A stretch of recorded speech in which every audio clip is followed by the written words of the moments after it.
You've been looking forward to your trip to New York City. Upon landing at JFK Airport, you take the subway to reach Midtown Manhattan. The train accelerates, and you watch the platform disappear as you find a seat and take your first look around the car. There is life here, rocketing through the underground tunnels and a broad cross-section of human experience. You steal glimpses of your fellow riders' physical appearance, belongings, interactions, and facial expressions. You wonder where each of them is going and what they hope to accomplish today. At each station, the train stops, and some people exit and even more bored, the crowd growing as it nears Manhattan. Like many students studying lifespan development, you likely share a curiosity about the people around you. You may wonder, what are the ideal environments for people to develop and flourish in? How and why are these different for different people? How straightforward is the path through life's journey? Are there twists and turns, detours, and backtracking? What kinds of changes can we typically expect across the lifespan? Are there particular points in time during the lifespan where certain experiences are essential to development? How does an individual perceive and respond to expectations from their social and cultural environments at different points in their life? How much variation should we expect to see, from person to person, group to group, culture to culture, as we attempt to uncover patterns of development across the lifespan? In this course, you can explore questions like these, contemplate what answers can be found through psychological research, and learn more about your own life journey. Hosea's 18-year-old son, Landon, is about to graduate from high school. The family has taken several road trips to visit various colleges around the region, touring each campus and attending a football game with a particular interest in each school's marching band, given Landon's dedication to the trombone. So far, Landon has only expressed interest in 2 of the schools. Both have more than 30,000 students, an exciting campus atmosphere, and large marching bands. Hosea knows his son, though. Landon is quite capable of accomplishing just about anything he sets his sights on, but often needs prodding and a bit of time to get started on a new goal. Hosea worries about the size of the 2 campus communities. Will Landon get lost among the crowd? Who will keep him on track?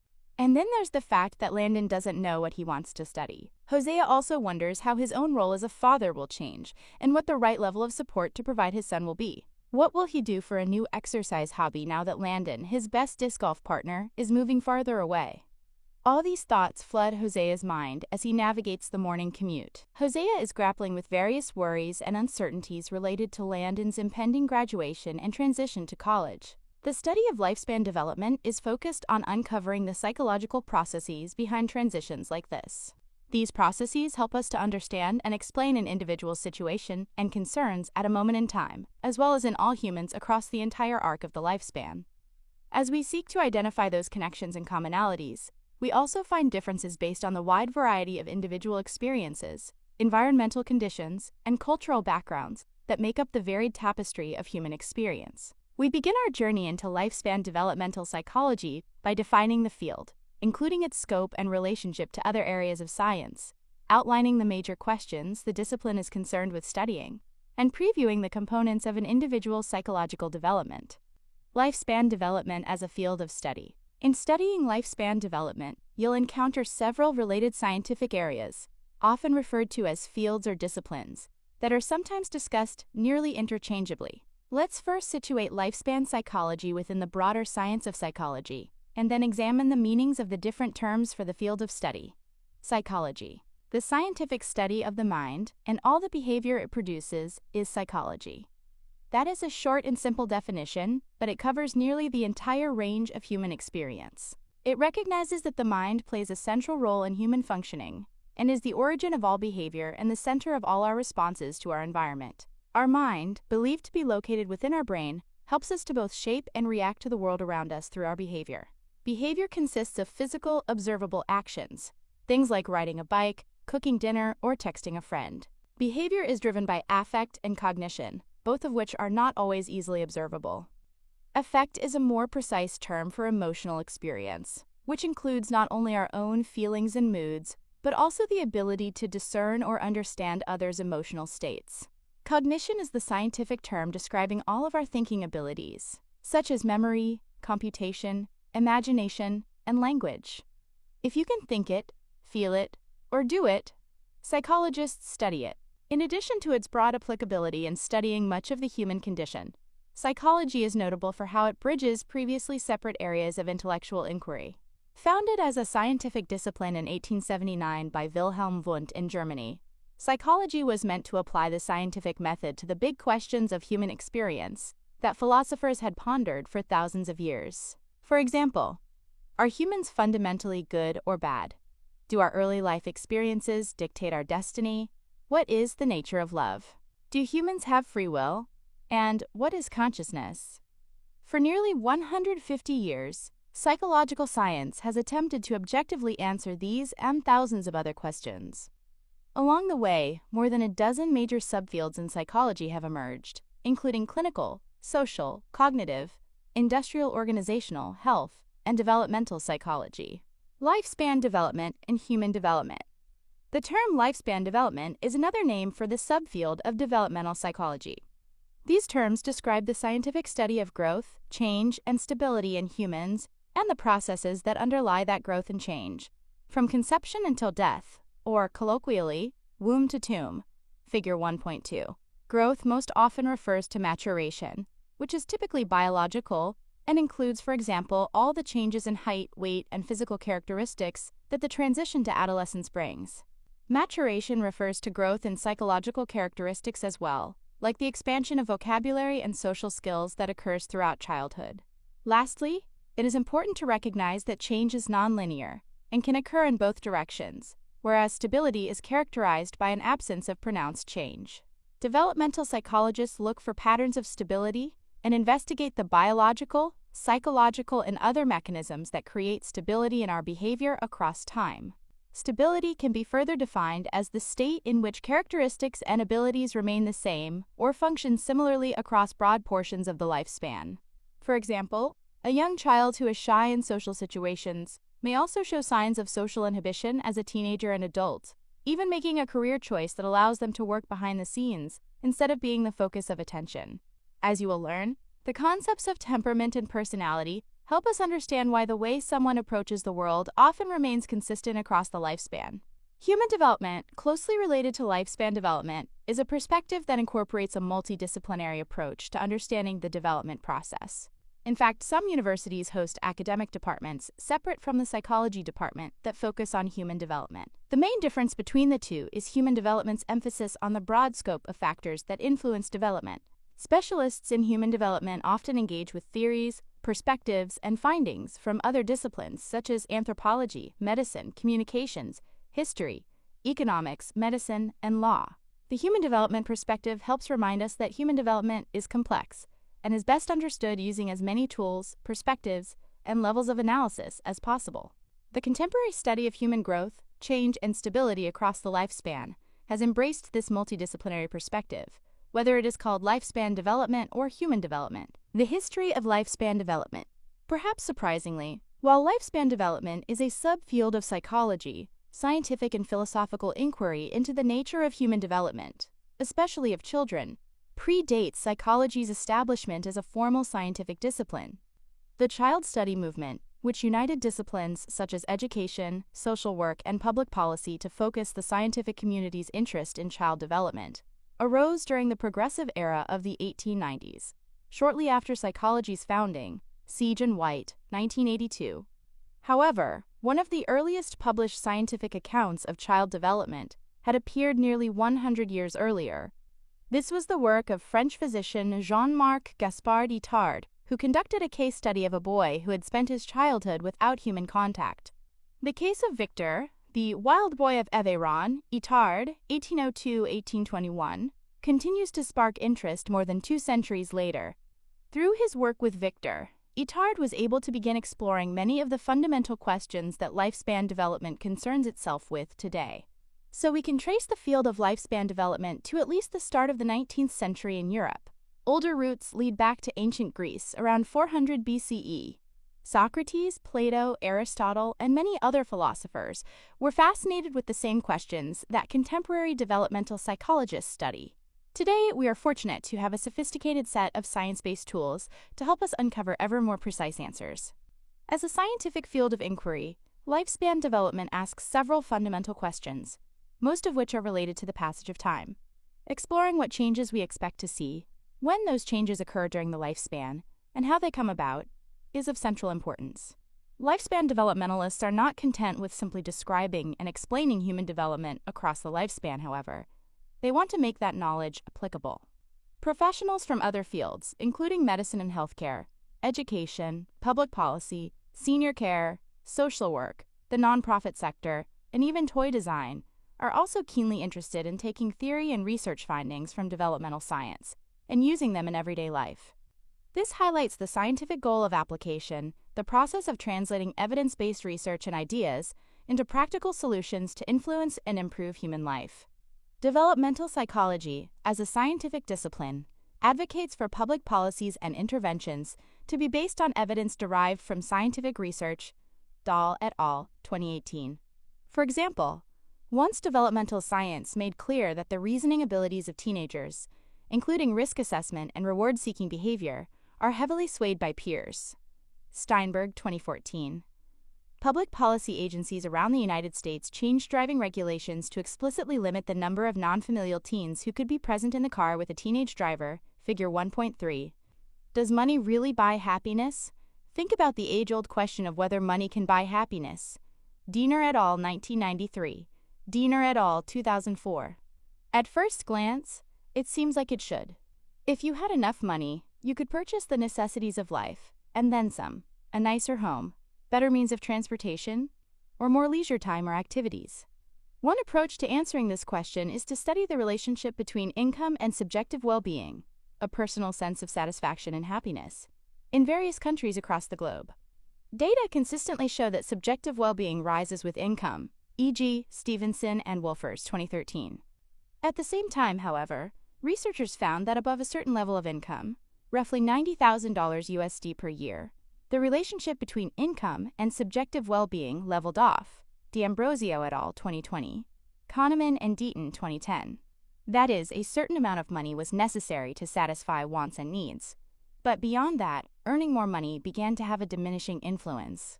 A recent re-examination of the data looked more closely at this question by classifying participants by their reported level of emotional well-being. Those scoring low on emotional well-being were placed in one group, those scoring in the middle in another, and so forth.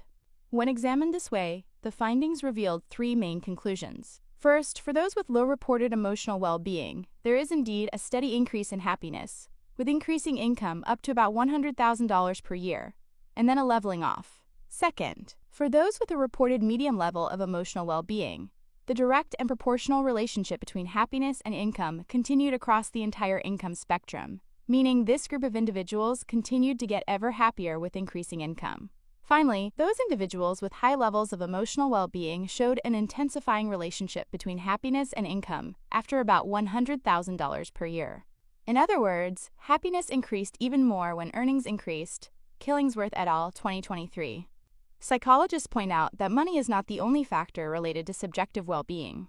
Other factors such as self-esteem, strong relationships, social support, and a sense of freedom and optimism play a role. Choi et al., 2023. Throughout this course, you'll explore many of the psychological factors and processes that promote life satisfaction, psychological domains of the developing individual. When we think about the myriad sources of influence on an individual's development, we immediately recognize how complex the task of understanding someone truly is. Likewise, the psychological makeup of a person is very complex. Emotional experiences, internal motivations and needs, temperament, personality, and a dozen or more major thinking skill domains all have developmental pathways, even as they are shaped and influenced by one another. When we add biological growth and maturation, including the unfolding of each person's unique genetic blueprint over time, answering the question, why is this person the way they are, can be daunting. Psychologists have devised a way to study developing individuals by looking at several major functional areas. These areas of development are biological, cognitive, social, emotional, and personality. This resource is organized along these functional lines by covering each period of the lifespan across two chapters. One chapter focused on biological/physical and cognitive developments, and another chapter focused on social and emotional developments, including the development of personality. Together, the two chapters for each life stage paint a complete picture of developmental psychology's theories and findings. In many instances, a topic, like eating disorders for example, may be covered in the physical and cognitive discussion, even though there are clear social, emotional, and personality aspects to the development of eating disorders. So while this separation is useful for organizing our study of lifespan psychology, keep in mind that there are many intersections across areas, Figure 1.4. Note that developmental psychology sometimes refers to social, personality, and emotional topics as psychosocial development, to highlight the way these areas overlap with cognition and mental processes. Maya, who is in her late 40s, never understood the draw of social media. She put off creating a Facebook account until she found herself missing out on information about her niece's school shared via Facebook groups. Now she finds herself reconnecting with old friends and acquaintances from high school and neighborhoods where she's lived, almost like a virtual reunion. She is fascinated by how people have both changed and stayed the same. Maya's college girlfriend, who swore that she never wanted children, is now a mother of 4. But she held to her goal of joining, and eventually running, her family's business. Maya's timid high school classmate took a leap and now lives an adventurous life as a travel writer. But the writer part doesn't surprise Maya at all. She always turned to this friend for support on school papers. To a developmental psychologist, such a scenario is endlessly fascinating. People often have a natural inclination to wonder about how people from our past turned out. The field of lifespan development has established and advanced several themes and questions to focus this curiosity and exploration. These themes look at the form of, sources for, and timing of developmental experiences and achievements, continuous versus discontinuous development. The first theme that helps organize the way we think about the nature of development over time is the shape of developmental change, Figure 1.5. Theories about this developmental change are often called stage theories. A stage theory attempts to explain why we may observe brief periods of rapid development, followed by longer stretches of stability. Stage theories give us an idea about the nature of change as well. Relatively abrupt change is likely to be more apparent and cause us to wonder about its source or mechanism. When we observe a gradual day-by-day or week-over-week progression of change, we see continuous development. Many topics in the field of lifespan development show a continuous pattern of development. For example, vocabulary growth across the toddler and early childhood years shows a dramatic but smooth progression of growth in the number of words a child produces and comprehends, e.g., Pon et al., 2005.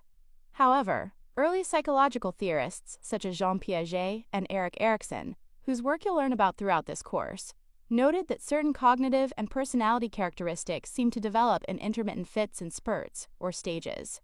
For a period of time, the developing individual has one set of capabilities, such as a toddler who communicates in 2-word utterances, and then, rather abruptly, a reorganization takes place, and the individual is transformed. Seemingly overnight, that toddler begins speaking in complete sentences. This is discontinuous development, a change in developmental kind, form, or degree that does not directly follow from what came before. Some developmental progressions may appear to be discontinuous, such as the sudden changes of puberty. However, when researchers consider the biological changes that prepare a body for the growth spurts of puberty, such as hormone changes, we begin to see that continuous development patterns are also present. Whether a characteristic appears to follow a continuous or a discontinuous pattern, an underlying assumption in developmental psychology is the idea that development is progressive and proceeds from basic forms of a characteristic in early life to more advanced forms later. That is, development moves forward. From this perspective, moving backward to an early stage or lower capability, a process termed regression, is a sign that something may be wrong.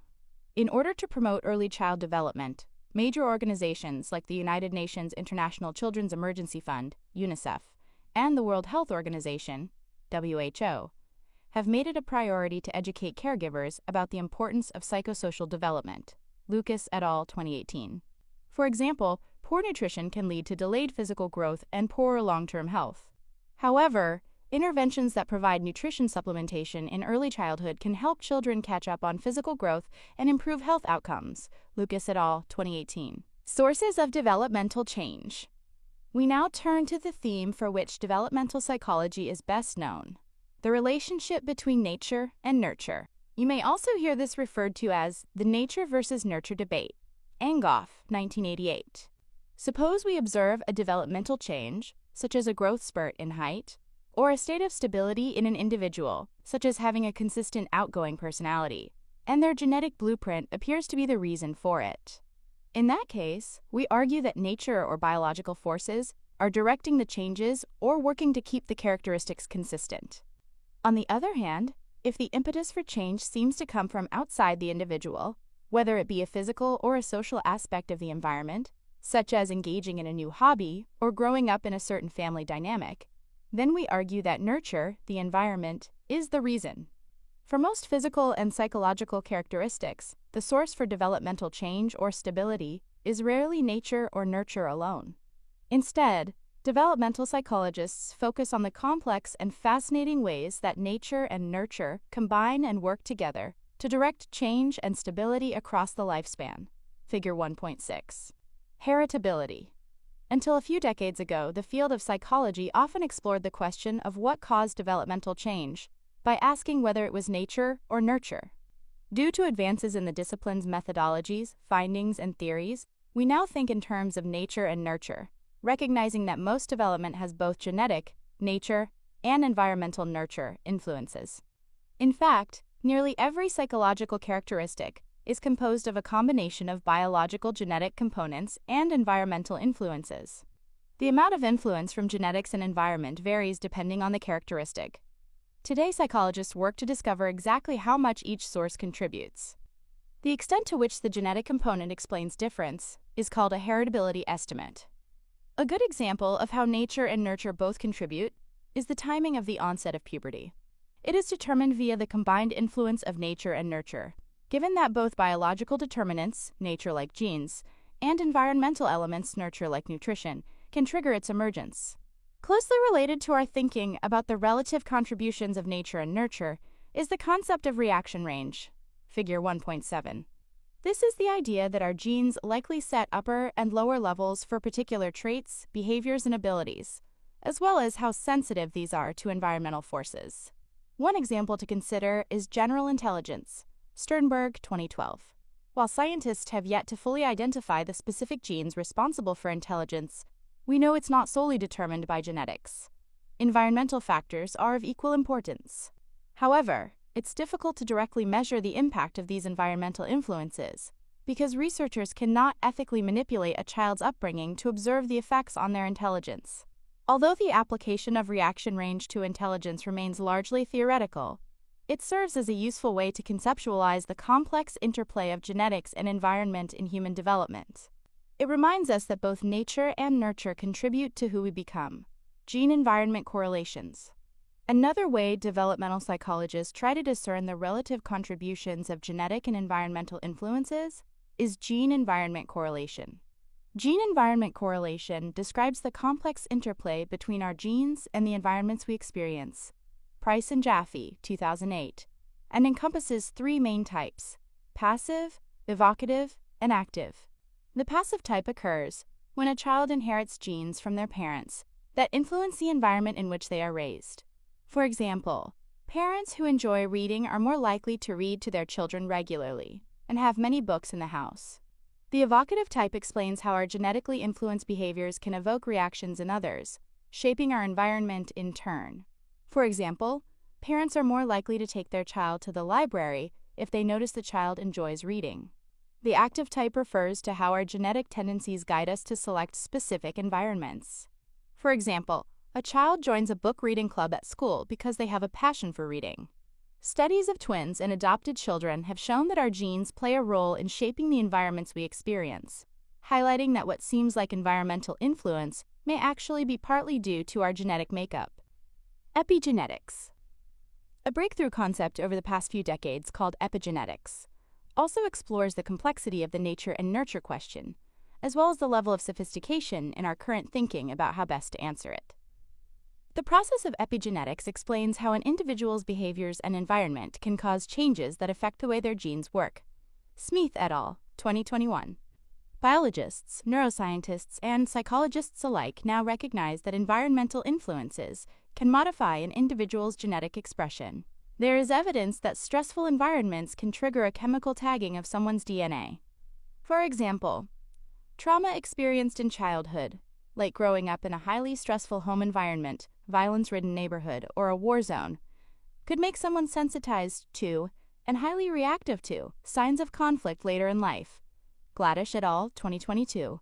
Ramo Fernandez et al., 2015. More specifically, the genes responsible for building the brain systems that regulate our stress level could be altered. The nature and nurture question is as fascinating to explore as it is complex to answer, and it underlies just about every topic of inquiry studied by lifespan psychologists. Windows of opportunity for development. In addition to studying what changes are expected and how they occur, developmental psychologists ask when we should expect certain skills to develop, and whether there are windows of opportunity for these that affect developmental outcomes. Is it possible to speed up development if we introduce an experience at just the right time?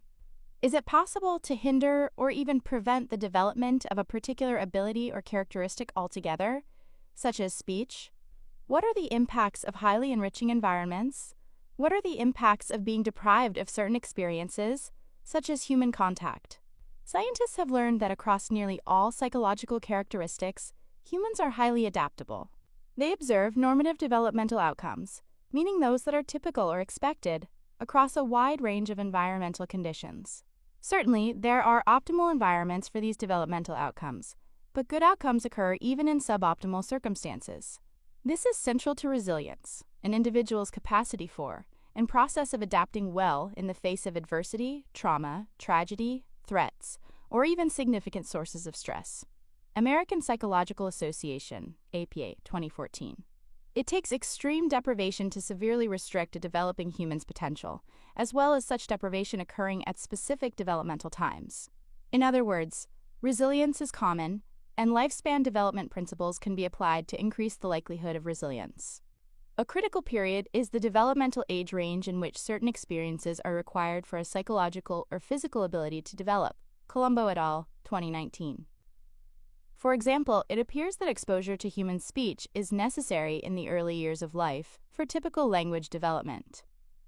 Consider the 1970s case of Jeannie, a child who was severely neglected and isolated to the point that she was rarely spoken to. Upon her rescue at age 13 years, Jeannie faced the monumental task of learning a language, a primary task of infants and toddlers, with an adolescent, post-pubescent brain. Jones, 1995.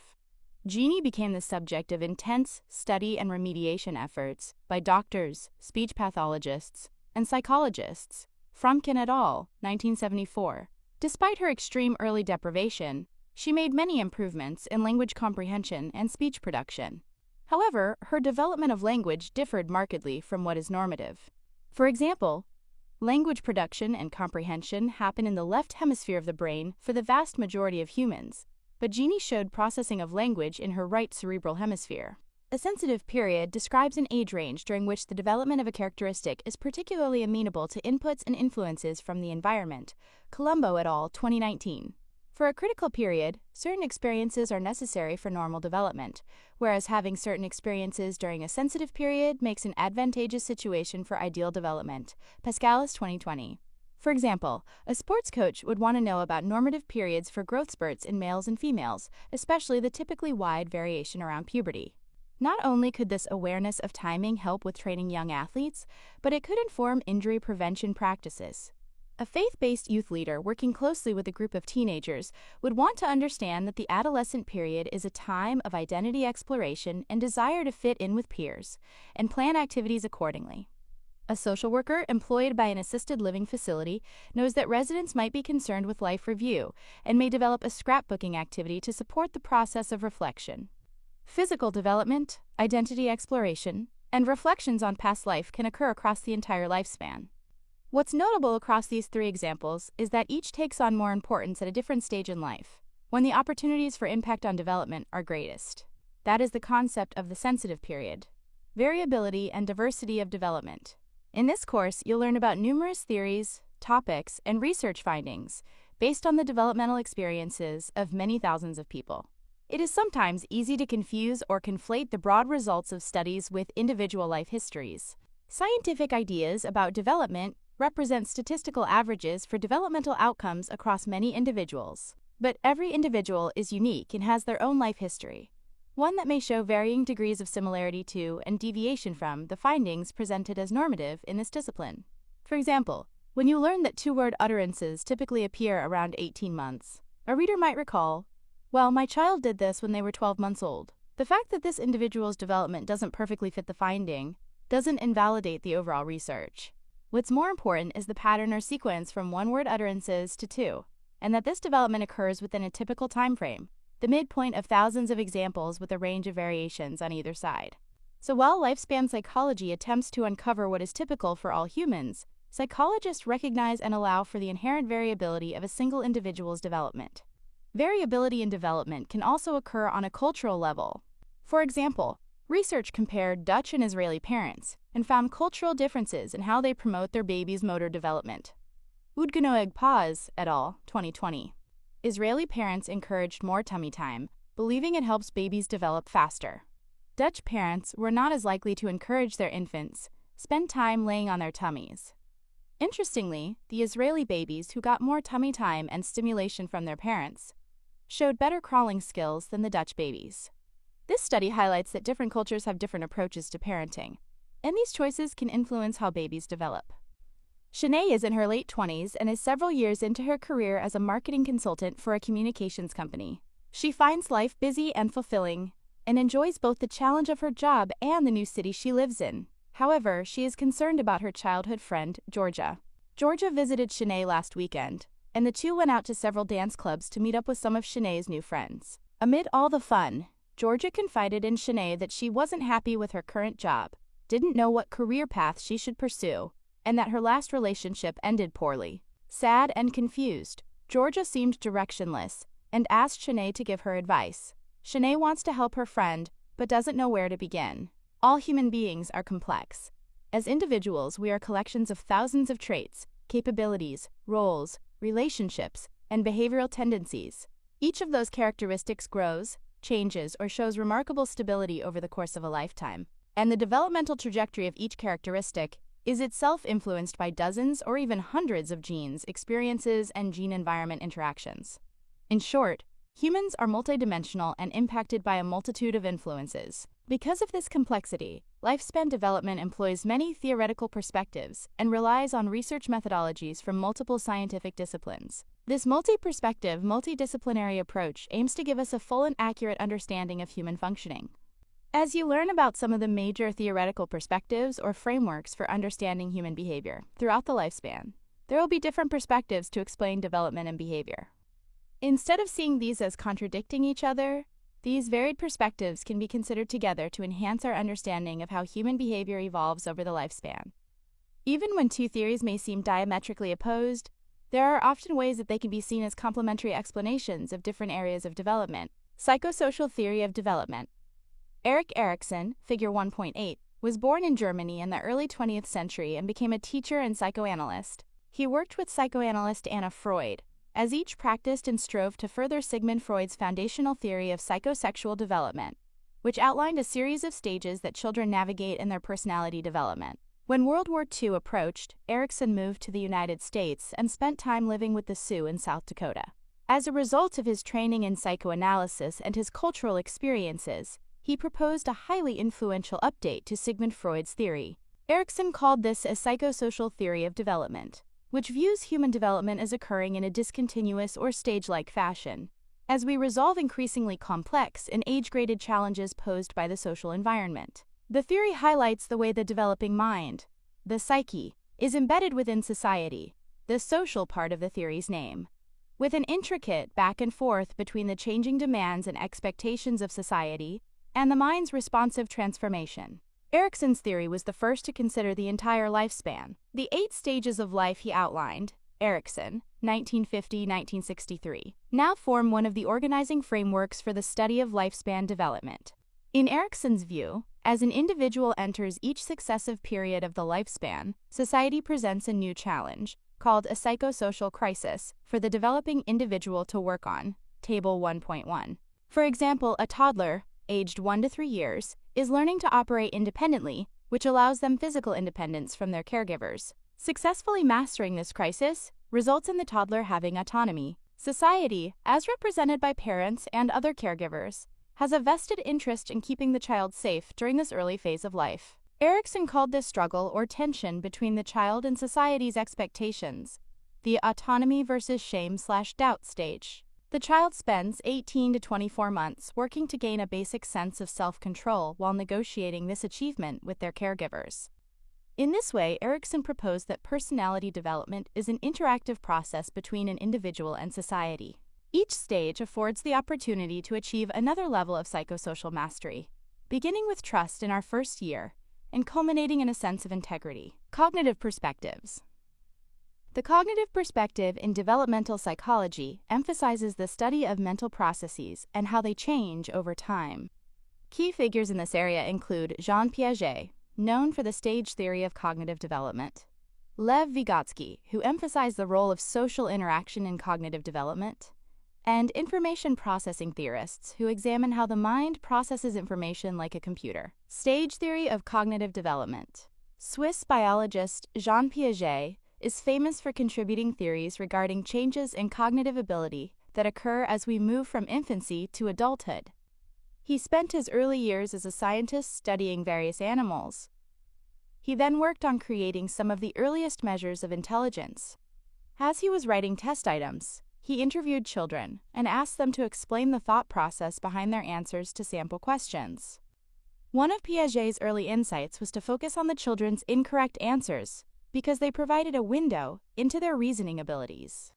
From these observations, he developed his prominent stage theory of cognitive development, Piaget, 1952-1954. Piaget's theory, like Erikson's, is an organizing framework for the modern study of lifespan development. Piaget's theory views development as occurring through a series of age-based stages, Table 1.2. As we age and our brain and bodily systems mature, we are afforded new ways of interacting with the world.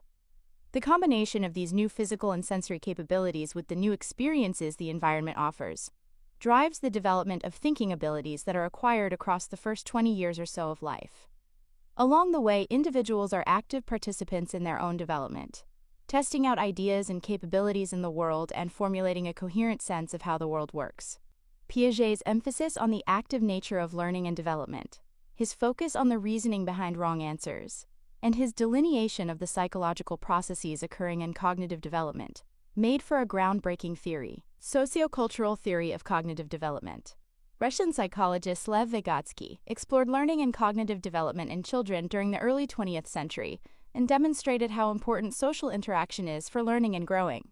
He died in his 30s, and his work did not become widely known outside Russia until the 1970s, when his theory became very influential in the field of developmental psychology.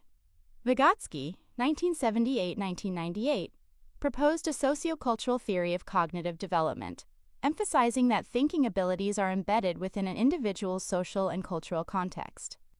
Whereas Piaget's theory focused on a person's step-like journey of coming to understand the world, Vygotsky saw cognitive development as supported and propelled by social tools available to the individual learner. These social tools include language, direct support from others, and technological aids.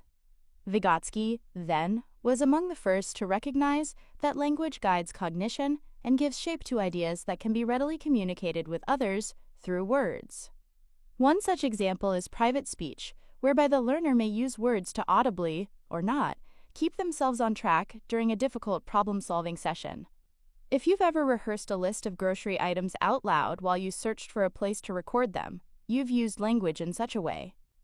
Acronyms for remembering complex math concepts, such as PEMDAS, parentheses, exponents, multiplication, division, addition, and subtraction, for the order of arithmetic operations, are another example of language use supporting cognition.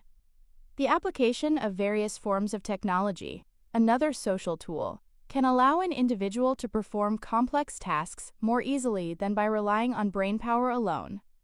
From this perspective, using a calculator to do basic calculations frees up the mind to think about the more important and complex parts of a word problem, for example.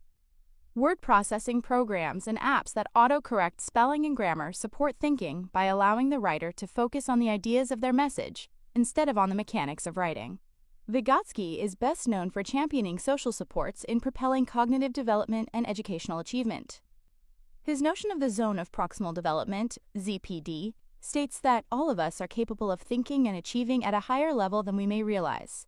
There are concepts and ideas just beyond our current abilities that we are ready to master if only we have a little help, often from others. Educators and parents have used the idea of scaffolding to help learners achieve beyond their current level, gradually withdrawing support as the student becomes more competent. Learning how to ride a bicycle is a great example of scaffolding. Support for learning this difficult task can come through training wheels, or from a caregiver holding the bicycle seat while running alongside the child.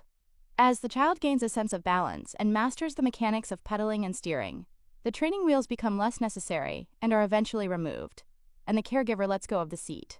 The child has reached a new level of development with guided and temporary support. Information processing theory. Our digital age has also brought new ways of thinking about how the human brain works. Although the computer was conceptualized via ideas about how the human brain functions, psychologists now use the functioning of a computer as a metaphor for understanding how we think. From the 1960s onward, the metaphor of information processing has been a helpful way to think about cognition and cognitive development. Atkinson and Schriffrin, 1968. One key concept is that of information flowing into the brain, being processed or acted on, and then leaving the brain in the form of behavioral output, just like data in a computer. This concept also relies on a modular view of the brain, the idea that discrete structures within our brain specialize in various cognitive tasks, such as memory, sensory processing, language comprehension, and spatial reasoning. As information flows into the brain through various senses, it is routed to the appropriate brain region and acted on, and then behaviors emerge through actions and words. From a developmental perspective, cognitive development is fostered as the various parts of this information processing system mature and gain operational efficiency. While the information processing model is useful, it has also become more simplistic as science has progressed. Our brain indeed has many functional modules that are connected and share information back and forth. The advent of brain imaging technology brought insight into further complexities of how the brain and its cognitive abilities are organized. Cognitive neuroscience. Advancement in computing technology ushered in increasingly sophisticated ways to image or view the brain. At first, technologies such as X-rays and CT scans, computed tomography scan, were used to make images of brain structures. Often, researchers would correlate brain injury and loss of functionality with changes seen in these images. The invention of MRI, magnetic resonance imaging scanning, made highly detailed imaging possible. Finally, an innovative software development allowed many such images to be made quickly and spliced together into a real-time video of the brain at work. This technique is called fMRI, or functional magnetic resonance imaging. Together, these are imaging tools that psychologists working in cognitive neuroscience use to connect brain structure and function with behavior. Scientists can now see which areas of the brain become more active when participants solve math problems, think about a romantic partner, or perform a memory recall task, among many other fascinating findings. Figure 1.9. Periodic brain scans allow researchers to observe the effects of learning and mastering a challenging task over time, and to look for changes in connectivity among various brain regions as individuals age. The Dallas Lifespan Brain Study, DLBS, is an example of the advances made by using these technologies to think about the aging brain. For example, contrary to the expectation that brain changes and symptoms of Alzheimer's disease and other forms of dementia begin in late adulthood, research from DLBS has shown a steady relation between changes in the brain and a decline in cognitive function beginning much earlier in adulthood. Smith et al., 2023. This provides hope for advancements in the identification, prevention, and treatment of these diseases. Biological and evolutionary perspectives. It can be difficult to distinguish between fields that study the interaction of genes and the environment, such as the fields of evolutionary psychology and behavioral genetics. In both fields, it is understood that genes not only code for particular traits, but also contribute to certain patterns of cognition and behavior. Evolutionary psychology focuses on how universal patterns of behavior and cognitive processes have evolved over time, whereas behavioral geneticists study how individual differences arise, in the present, through the interaction of genes and the environment. When studying human behavior, behavioral geneticists often employ twin and adoption studies to research to help provide insight into the relative importance of genes and environment for the expression of a given trait. Many of the most influential early psychologists and developmental theorists were medical practitioners or had some form of training in biology. It is no surprise, then, that various biological principles and methodologies have come to play a prominent role in thinking about human development, including evolutionary factors, behavioral genetics, and ethology. Ethology. The study of animal behavior is called ethology. Developmental psychologists who use this approach study animals, especially other mammals, as models to discover and test ideas relevant to understanding human functioning. In 1930s England, John Bowlby used his medical and psychoanalytic training to research the experience of children growing up in orphanages and similar institutions. Even though these children had all the physical necessities for health, clothing, shelter, and food, he was concerned by the emotional and social effects he observed. Using these observations and his findings from animal studies, including rodents and monkeys, Bowlby formed the theory of attachment, an enduring, emotionally significant bond that forms between two individuals, often in a caregiving context. Bowlby, 1951. The development of at least one attachment, the basis of human bonding, is essential to human development. Bowlby's discovery of this necessary component for human flourishing opened a new area of developmental inquiry with far-ranging consequences for individuals across the entire lifespan. It depends. How does attachment in childhood carry across the lifespan? You've likely heard that what happens in childhood has lifelong consequences. In many ways, the field of lifespan development can be proud of the pervasiveness of this idea, in that it can help to focus attention, priority, and care on child development. Of course, this idea does not mean that childhood experiences define our destiny, or that experiences later in life do not matter as much in comparison. Attachment is the enduring bond that develops between child and caregiver. The quality of this bond depends on the pattern of interactions between these individuals. How sensitive has the caregiver been to the child's physical and psychological needs? How responsive has the caregiver been in addressing those needs? And finally, how consistently has there been a match between this sensitivity and responsiveness? When there is a history of consistent, sensitive, and responsive caregiving, a secure attachment develops. If one or more of those dynamics is missing, various forms of insecure attachment may develop. The functional purpose of this enduring attachment bond is not just the emotional and physical support that comes with being nurtured, but also a sense of security that allows the child to venture forth into the world and explore. This exploration supports other aspects of human development, including cognitive, social, and personality domains. The quality of the early attachment bond carries forward to future significant relationships. A child's expectations of what a relationship is, what it is for, and how others will behave toward them are informed by that first attachment bond. The impact of stability of attachment across the lifespan has been well documented. For example, attachment quality predicts how far of a distance a young adult is comfortable traveling to attend college. Secure attachment predicts the ability to move farther away from home, as well as academic success once at college, with a more secure attachment history predicting better academic success. Kurland et al., 2020. Attachment quality also has connections to later life stages, such as when the now adult child becomes the caregiver for an elderly parent. A secure attachment history is related to an increased desire to care for the elderly and the amount and quality of caregiving provided. Carranzas et al., 2019. Despite these findings suggesting remarkable stability across the lifespan, a central feature of attachment theory is the ability for an insecurely attached individual to reapproach attachment quality by forming a significant relationship with a securely attached person at any time in life. That is, a person with a secure attachment history can provide a model for an insecurely attached person to emulate, thereby changing that person from that point forward. Ainsworth et al., 1979, Hazan and Shaver, 1987. So, do childhood experiences lead to lifelong consequences? Indeed they do, but humans have a remarkable capacity for change, growth, relearning, and development, as shown through the example of attachment theory. Evolutionary psychology. The approach of evolutionary psychology looks to the theory of natural selection to explain the emergence, development, and persistence of various psychological characteristics in humans. Natural selection posits that long ago environmental conditions favored those with certain physical and psychological characteristics, making them more likely to survive and be able to reproduce. These individuals could then pass on their genes, coded for those characteristics, to their offspring. Across many generations, the characteristics that conferred such a survival advantage became part of the species' genetic package.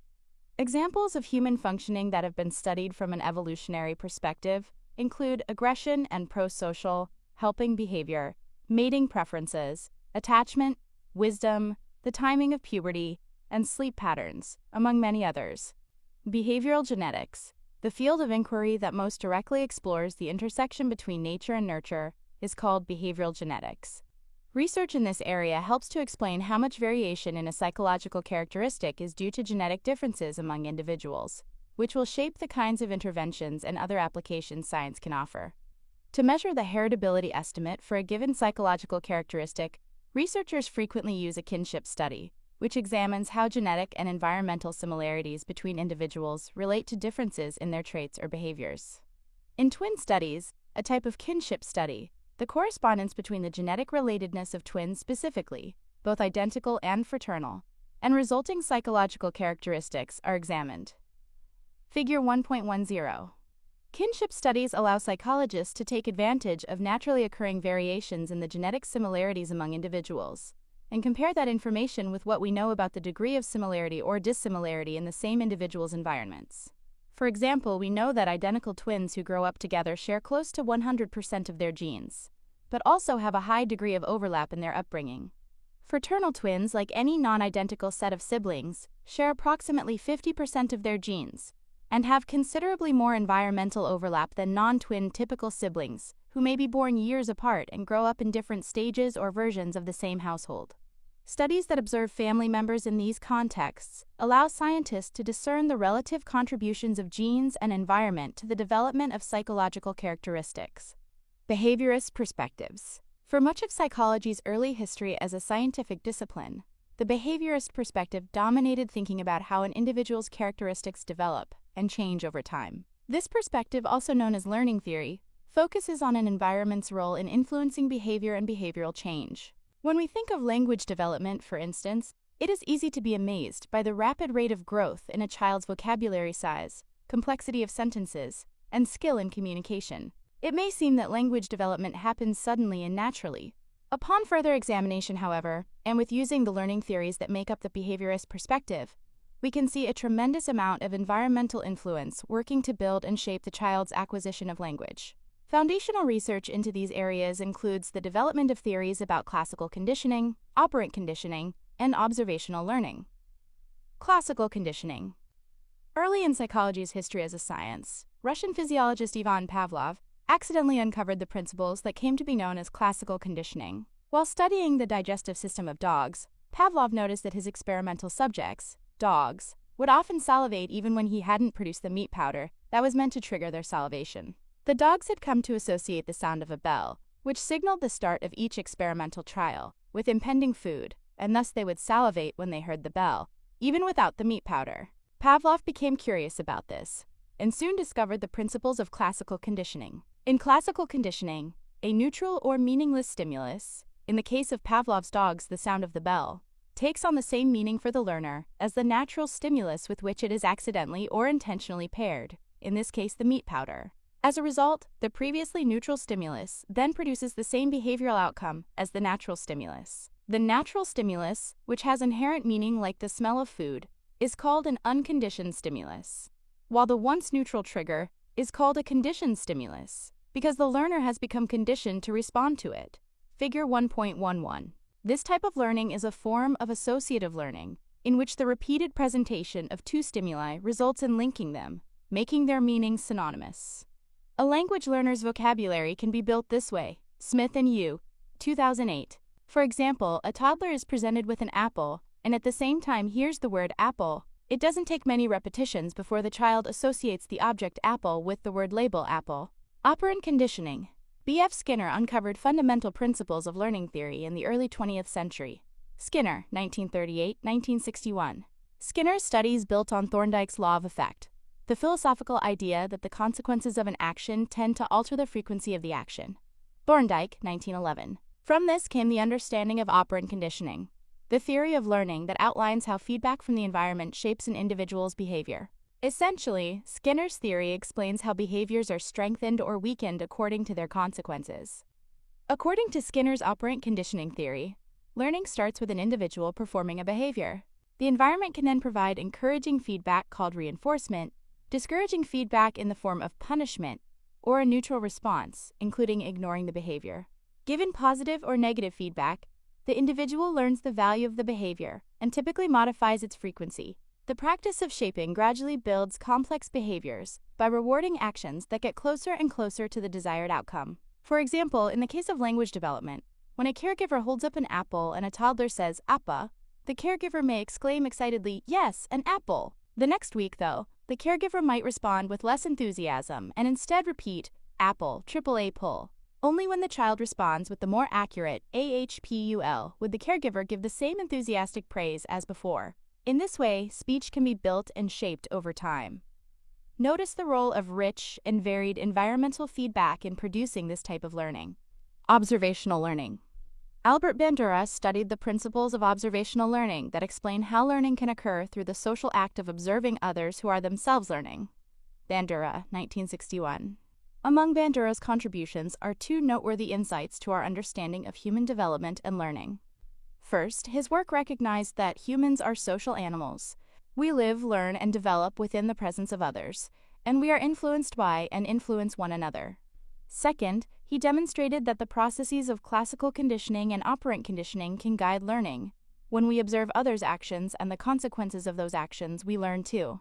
This indirect or vicarious learning through others is common in today's media-saturated environment, where we are exposed to the actions and learning of others through our computer screens, smartphones, and televisions.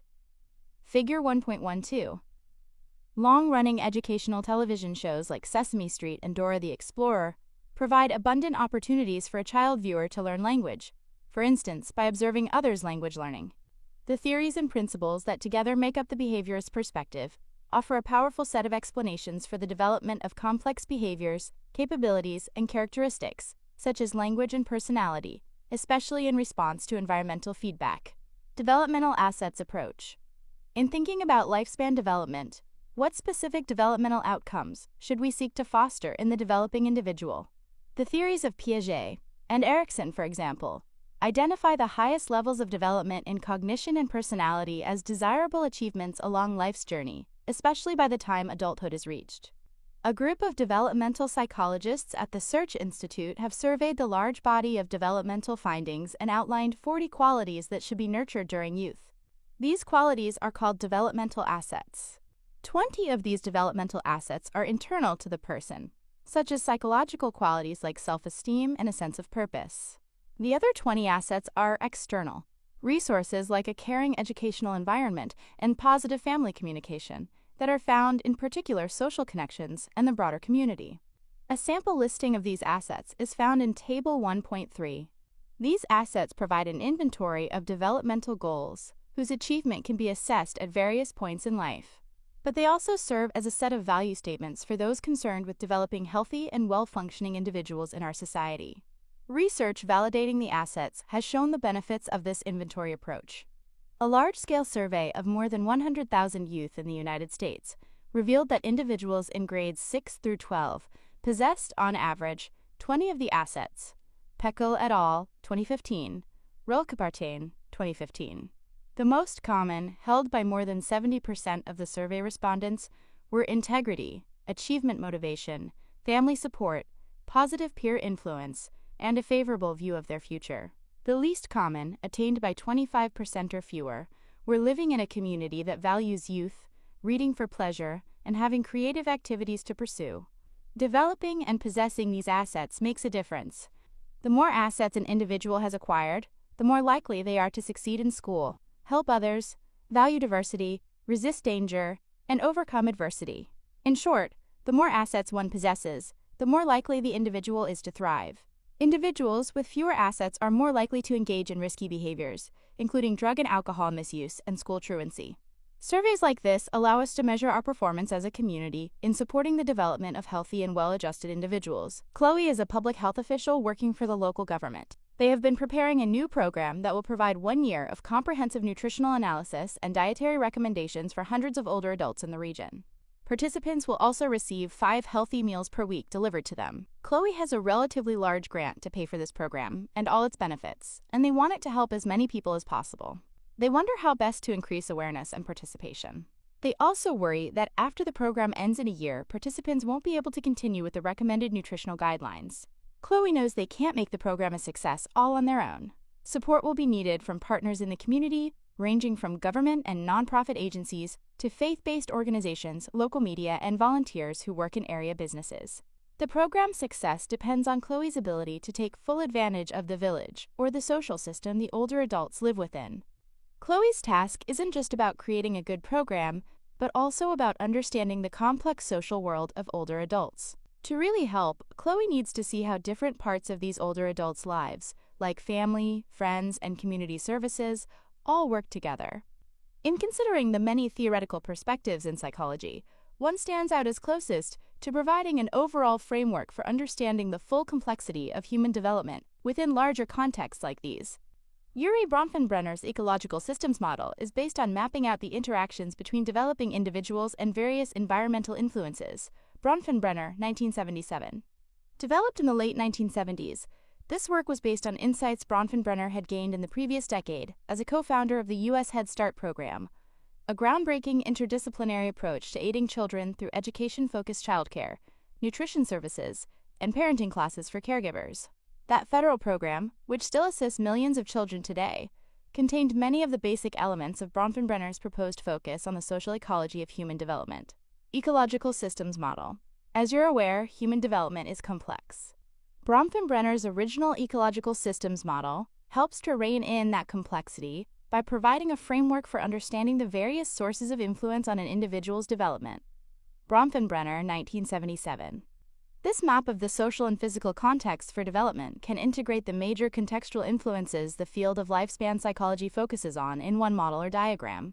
It helps account for and make sense of varied sources of development, and points the way toward context-specific avenues for enacting change in a developing person's life.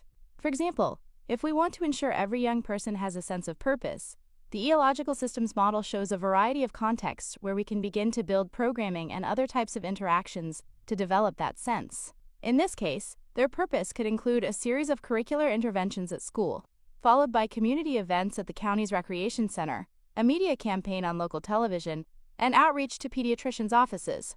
In this way, the social ecological perspective proves its worth by serving developmental psychology's research and application goals. The ecological systems model comprises several interrelated systems, nested inside one another, with the individual and their psychological and physical attributes at the core. Figure 1.13. Each system is made of various groupings of environmental influences, called contexts. As we move from the individual level toward the outer systems, influences on development become more removed from the individual and less direct. Proximal influences are those closest to the individual and that have the most direct influence.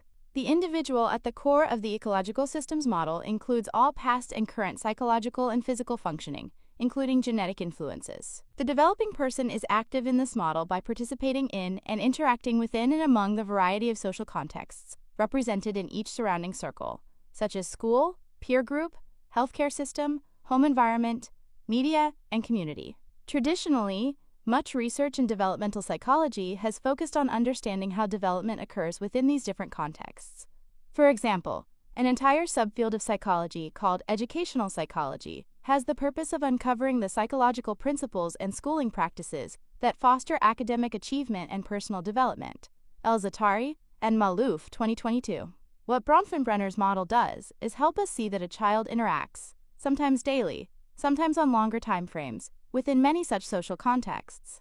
These different and distinct contexts or environmental settings, schools, family, peers, healthcare, faith community, and so on, together form the microsystem.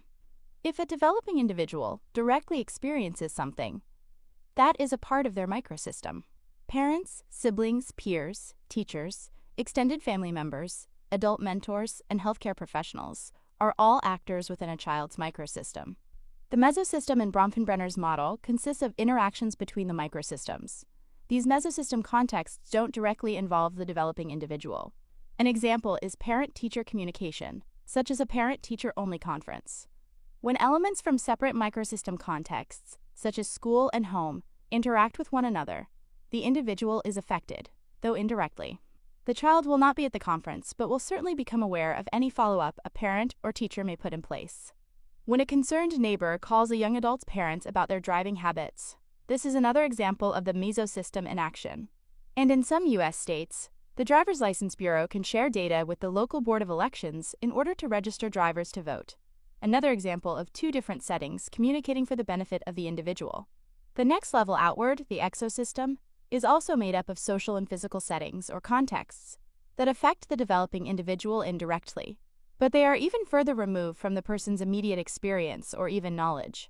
For example, a new workplace policy granting the ability to work from home twice weekly changes the way a caregiver can balance work and home life, likely making it easier to schedule doctor's appointments, run errands, and attend school functions. The developing child in this example may never visit the caregiver's workplace and might not be told about the new policy, but they certainly experience the indirect impacts all the same. Exosystem contexts often include a caregiver's workplace, the broader neighborhood or town, local political constituencies, the school board, extended family, and mass media. At the furthest circle of influence is the macrosystem, which includes more abstract principles and ideas. This is where the beliefs and ideologies of culture reside. Broad, far-reaching influences like general social conditions and forces, national politics and laws, economic systems, cultural values, and/or religious ideology and/or cultural values help to shape the underlying structure of the entire social ecosystem. A change in one of these elements means large-scale, far-reaching, but very indirect changes to many other contexts in the exosystem, mesosystem, and microsystem. One final level of the social ecological model is what Bronfenbrenner called the chronosystem. This element was his way of noting that all the contexts and interactions at all levels are moving together through historical time. Even if we could take a snapshot of an individual and map out all the sources of influence in great detail, the chronosystem reminds us that all those parts, and that detailed understanding, are subject to change over time. The COVID-19 pandemic is an example of both a macrosystem and chronosystem change, as a historical event that forced the rethinking and reordering of nearly every function in every context in people's lives. The COVID-19 pandemic also impacted the life periods of each individual based on their life stage. For example, the stage of life a person was in when the pandemic began resulted in different experiences for the individual, from specific years of school at home to a shift to work from home, or even to moving up a retirement date to avoid individual health risks. To understand how the ecological system model applies to the individual at its center, consider the example case of Elise, who lives in the Midwestern U.S. state of Minnesota. Elise is 6 years old, healthy, feisty, and gender identifies as female, the individual. Her microsystem is her family, home environment, 2 neighborhood friends, her school and teachers, her pediatrician, and extracurriculars, art and t-ball. Elise's mesosystem consists of the interaction and connection between the microsystem and other systems. For example, her father volunteers at her school and regularly talks to her teachers. Her exosystem is the government in the state and country, the political systems around her, the lawmakers of Minnesota, mass media, children's television and movies, and the county school district and school board, as well as her parents' colleagues and work interactions. For example, when her mother has a stressful day at work, she comes home a bit grumpier and is less fun to play with. She doesn't interact with her mother's work personally, but it still influences her and the environments around her. Elise's macrosystem is the U.S. culture and values of the current time. E.g., a value for consumerism and gender roles will influence her and the things around her, even if in her family she is encouraged to be free to be herself and androgynous, or to value the reduce, reuse, recycle concept. Finally, Elise's chronosystem is how these elements develop and change over time. For example, global concerns over environmental resources may result in shifts in the culture as more people take on values of sustainability. There are a few ways developmental psychologists might describe the role of various environmental contexts and systems. For example, Bronfenbrenner later updated the ecological systems model to improve on the original model.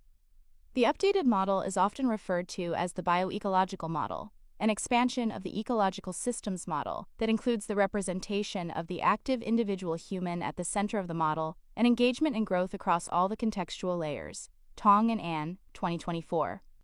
Another influential system theory is dynamic systems, which focuses on the interaction between aspects of the child, such as their cognition and physical motor skills, and their environment, such as their play space or home, Thielen and Smith, 2007. The unifying theme of these systems models is that humans are growing and changing in a rich set of contextual environments. Just as the environments influence the individual also influences the environment. Contexts of growth and change.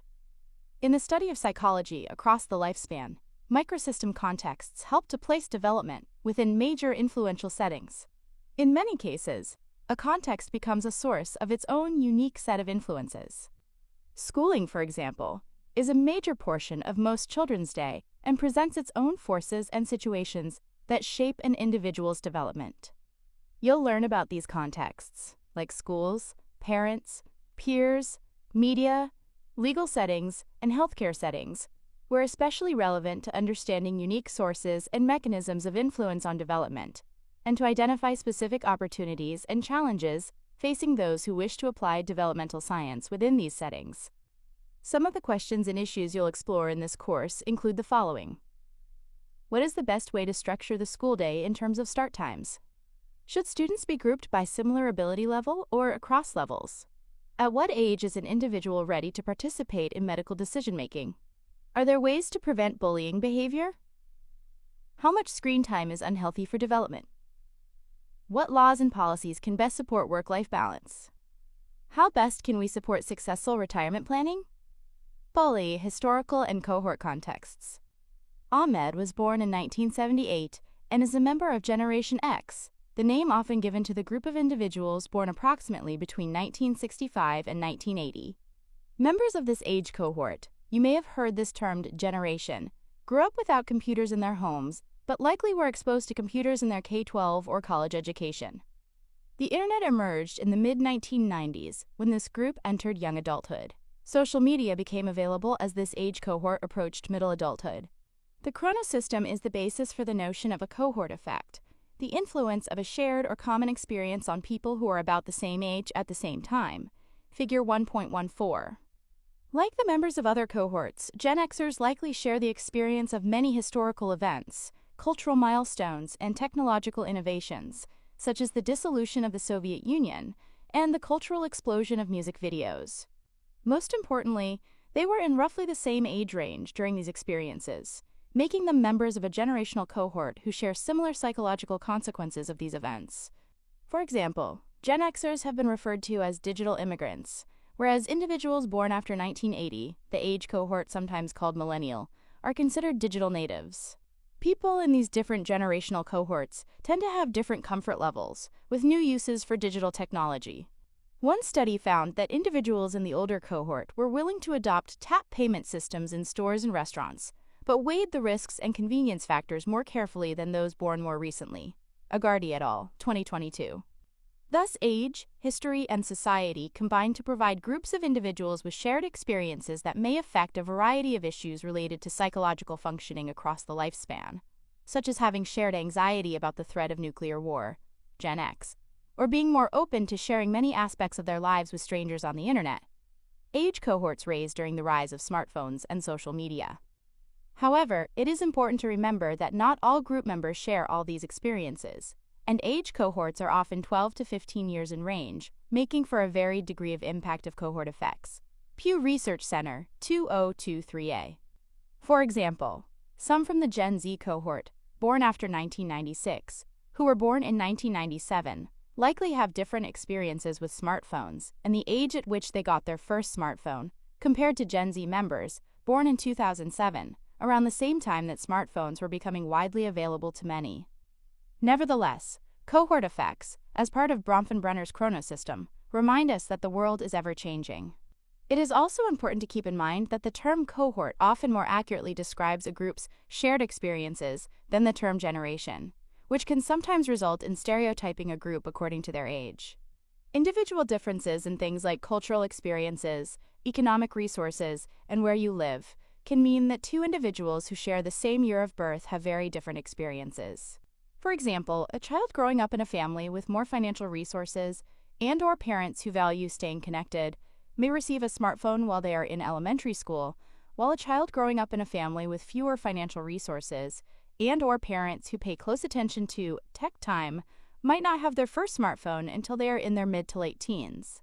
At the very least, psychological research needs to be mindful of the potential impact of such effects and periodically revisit research findings and theories to test for any influence of such cohort-based experiences.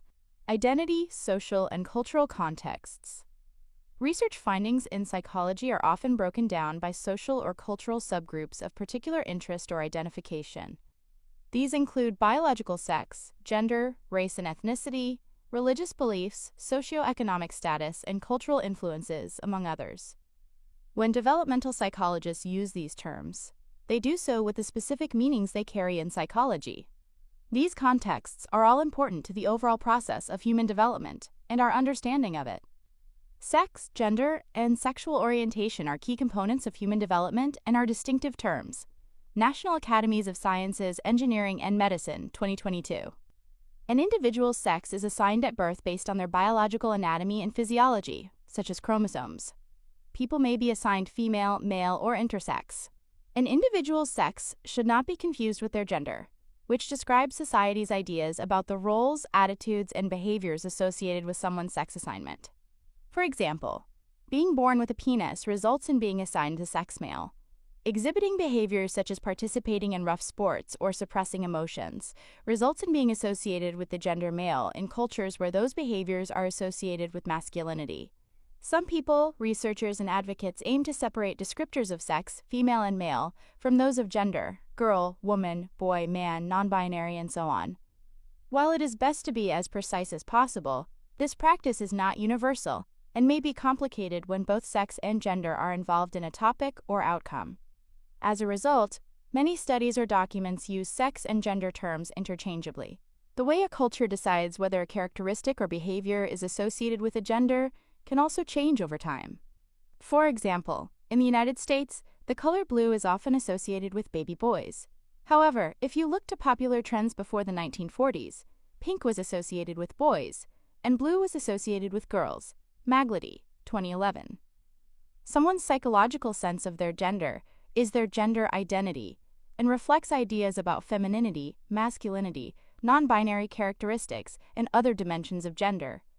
How someone labels their gender identity is also related to whether their gender matches society's expectations based on sex assignment. Conforming is denoted by the prefix cis, such as a cisgender man, and non-conforming by the prefix trans, such as a transgender individual. A person's sexual orientation, sexual identity, sexual behavior, and sexual attraction, or to whom someone is sexually attracted. Note that sexual attraction can differ from emotional attraction. Figure 1.15 visualizes some of these terms and their varied meanings. Race and ethnicity are also often confused, but they are distinct contributing parts of an individual's identity. The concept of race is extremely complex and has a long and troubling history, and there is no genetic basis for race. Duello et al. 2021, meaning an individual's race cannot be determined by analyzing their DNA. Race is thus a socially constructed concept that describes a highly variable mix of physical characteristics, heritage, culture of origin, and the way someone identifies themselves and how others identify them. Someone's ethnicity describes shared characteristics or identification based on cultural or social elements such as heritage, religion, language, or geographic or national origin, and includes ideas about race. Often, the two concepts are conflated. For example, one study might focus on Black individuals, a racial designation, and another on African American participants, a designation of ethnicity. It is important to be aware of racial and ethnic categorizations when reviewing research.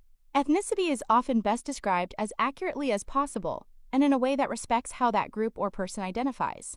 For example, using the term Japanese American, a designation of ethnicity describing individuals living in the United States with Japanese culture or heritage, might more precisely describe a group than the term Asian American, a designation of ethnicity that includes the cultural heritage of a wide range of Asian countries or Asian ethnicities.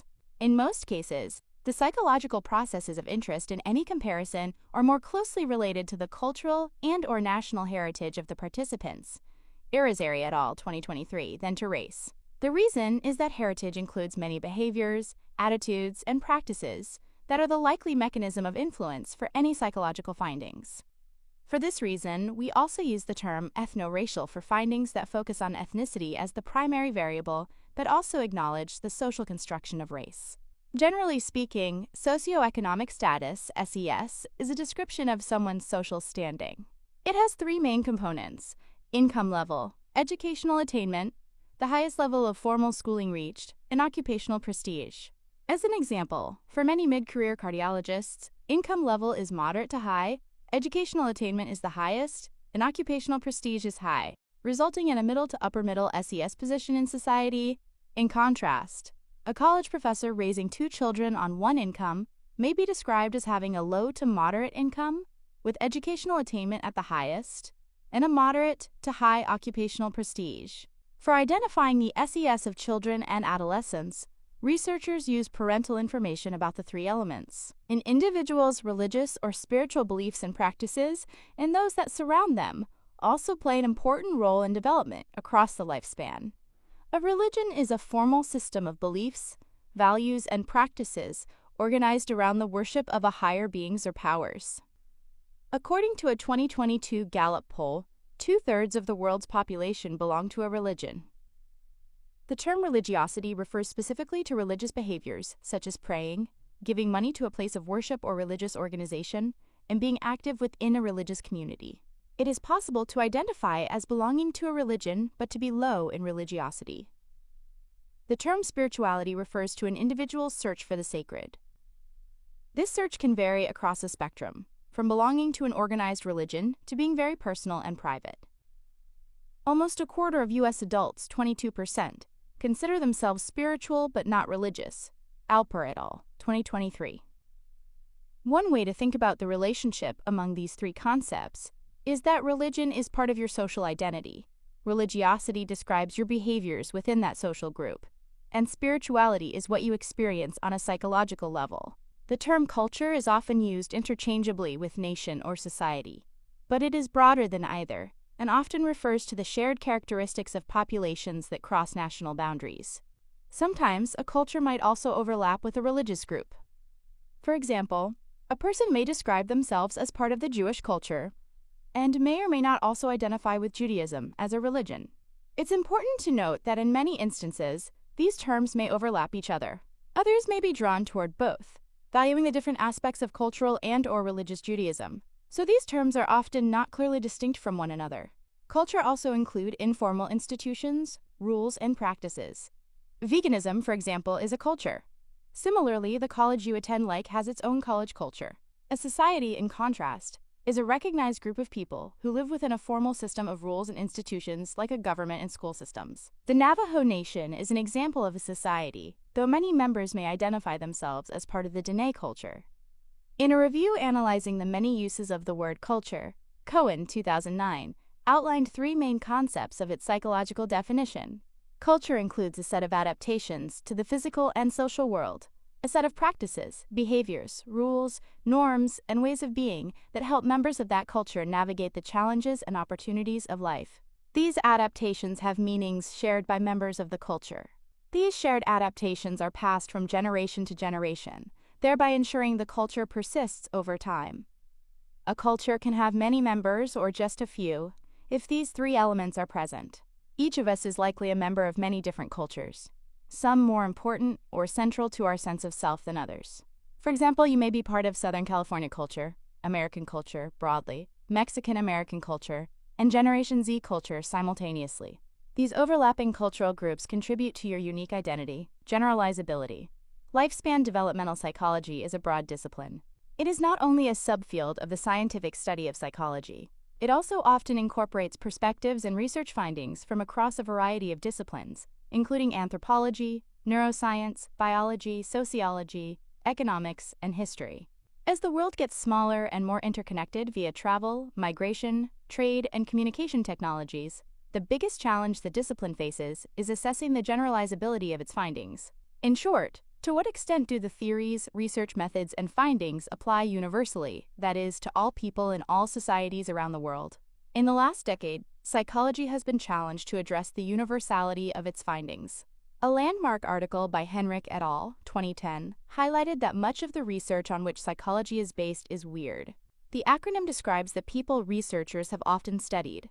Western includes the United States, Canada, and Western European countries, such as France and Germany.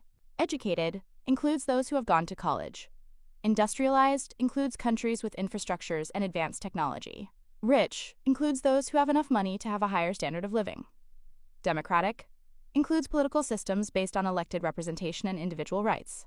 Why might this be so? Recall that psychology at its founding emphasized the study of individuals, which meant that some societies, through their emphasis on individuality, were more receptive to this new discipline than others. Pelham et al., 2022. As such, psychology's roots in many European countries, especially Germany, Great Britain, and France, and the quick pace in which the discipline took hold in the United States and Canada, inadvertently introduced this weird bias. Findings from this restrictive, weird sample have long been assumed to generalize to people from most societies. But today we must ask, how truly representative of all humans are these findings? In research, we often strive for a representative sample, which is a sample of participants that accurately reflects or represents the group of people we are making conclusions about. A more representative sample allows us to better generalize our findings to the population. Although the establishment of psychology's scientific roots occurred first in Europe and the United States, it did not take much time until researchers from around the world began to establish their own laboratories and research programs. For example, some of the first experimental psychology laboratories in South America were founded by Horacio Pinheiro, 1869 to 1919, at two institutions in Buenos Aires, Argentina, Godoy and Brusino, 2010. In India, Gunamudian David Boaz, 1908 to 1965, and Narendra Nath Sengupta, 1889 to 1944, established the first independent departments of psychology at the University of Madras and the University of Calcutta, respectively. These developments provided an opportunity for Indian researchers to make important contributions to the field. Gunamudian David Boaz, ND, Narendra Nath Sengupta, ND. In searching the psychological literature, Draper and colleagues, 2023, found rare instances when a topic had been studied across multiple cultures. Nevertheless, a growing amount of research in a variety of psychological topics is now aimed at determining whether the discipline's findings are universal or whether we should expect cultural variation to be the norm. Draper et al., 2023. These topics include personality structure, visual perception, attachment and human bonding, conceptions of the self, degree of interconnectedness, conformity, and reasoning style. Consider the example of school children learning fractions. Recall that in Vygotsky's sociocultural theory of cognitive development, language can be a tool that guides cognition and cognitive development. Cross-cultural research has highlighted a language-based explanation for why Korean children may have an easier time learning fractions than their U.S. counterparts. The Korean language is more straightforward when describing fractions. 1/2 is expressed as one of two parts instead of 1/2 as in English. Pike and Mix, 2003. The more transparent expression may help Korean children master the concept more readily. Learning complex mathematical concepts is universal, but the rate and level of achievement might vary due to cultural differences. The lack of representation in historic research and modern insights into generalizability provide the discipline of lifespan development, with a call to expand thinking and research to include people from more walks of life and from across the globe. The psychological sciences have already made large advances in including more representation in those who do the research or the experts in the field of psychology and lifespan development. For example, in terms of gender inclusion, the American Psychological Association began in 1892 with all men members. But by 1946, nearly 1/4 of American psychologists were women, and minorities in psychology ND. Making progress in representation of the experts in the field of study, as well as the populations and cultures studied, can advance our understanding of human development at every contextual level, from individual differences to cultural commonalities. An example is the Many Babies Project, which is a global collaboration of developmental researchers that has shown how similar babies across cultures are when it comes to things like their preference for certain speech styles, known as infant direct speech. Many Babies, 2024. Sometimes the research shows us that the early findings exclusive to weird populations are also found in newer research on non-weird populations. For a science that looks to both nature and nurture for sources of influence on development, we are likely to find patterns of similarity in psychological functioning across all humans, even as we find specific behaviors that have their own nuanced and even unique developmental trajectory around the world. Ryan works for the federal government and was recently put in charge of selecting an anti-bullying program to recommend to all school districts in the country. Many programs have been created and tested in different settings over the past few years. They vary on the age range of the children they were tested on, the time each takes to deliver, the number of sessions, whether the participants' behavior was tracked across time, and whether a teacher, a principal, or a safety officer delivered the program. Luckily, Riney has training in social science research methods and was able to think through relevant issues to help make the determination. For example, it was important to consider which programs show a cause and effect relation between program delivery and a decrease in school bullying, and also whether any unique aspects of the settings in which each program was tested might disqualify them for nationwide implementation. Ryan's job shows how important research skills are in the scholarship and application of issues across the discipline of developmental psychology. This way of thinking is like what psychological scientists do. They look at evidence carefully, think about issues that could affect the results, and focus on studies that show a clear connection between cause and effect. Riney is using this scientific way of thinking to deal with a real-world problem. Psychological research. While behavior is observable, the mind is not. If someone is crying, we can see behavior. However, the reason for the behavior is more difficult to determine. Is the person crying due to being sad, in pain, or because they are happy? Sometimes we can learn the reason for someone's behavior by simply asking a question, like, "Why are you crying?" However, there are situations in which an individual is either uncomfortable or unwilling to answer the question honestly, or is incapable of answering. For example, infants would not be able to explain why they are crying. In such circumstances, the developmental psychologist must be creative in finding ways to better understand behavior.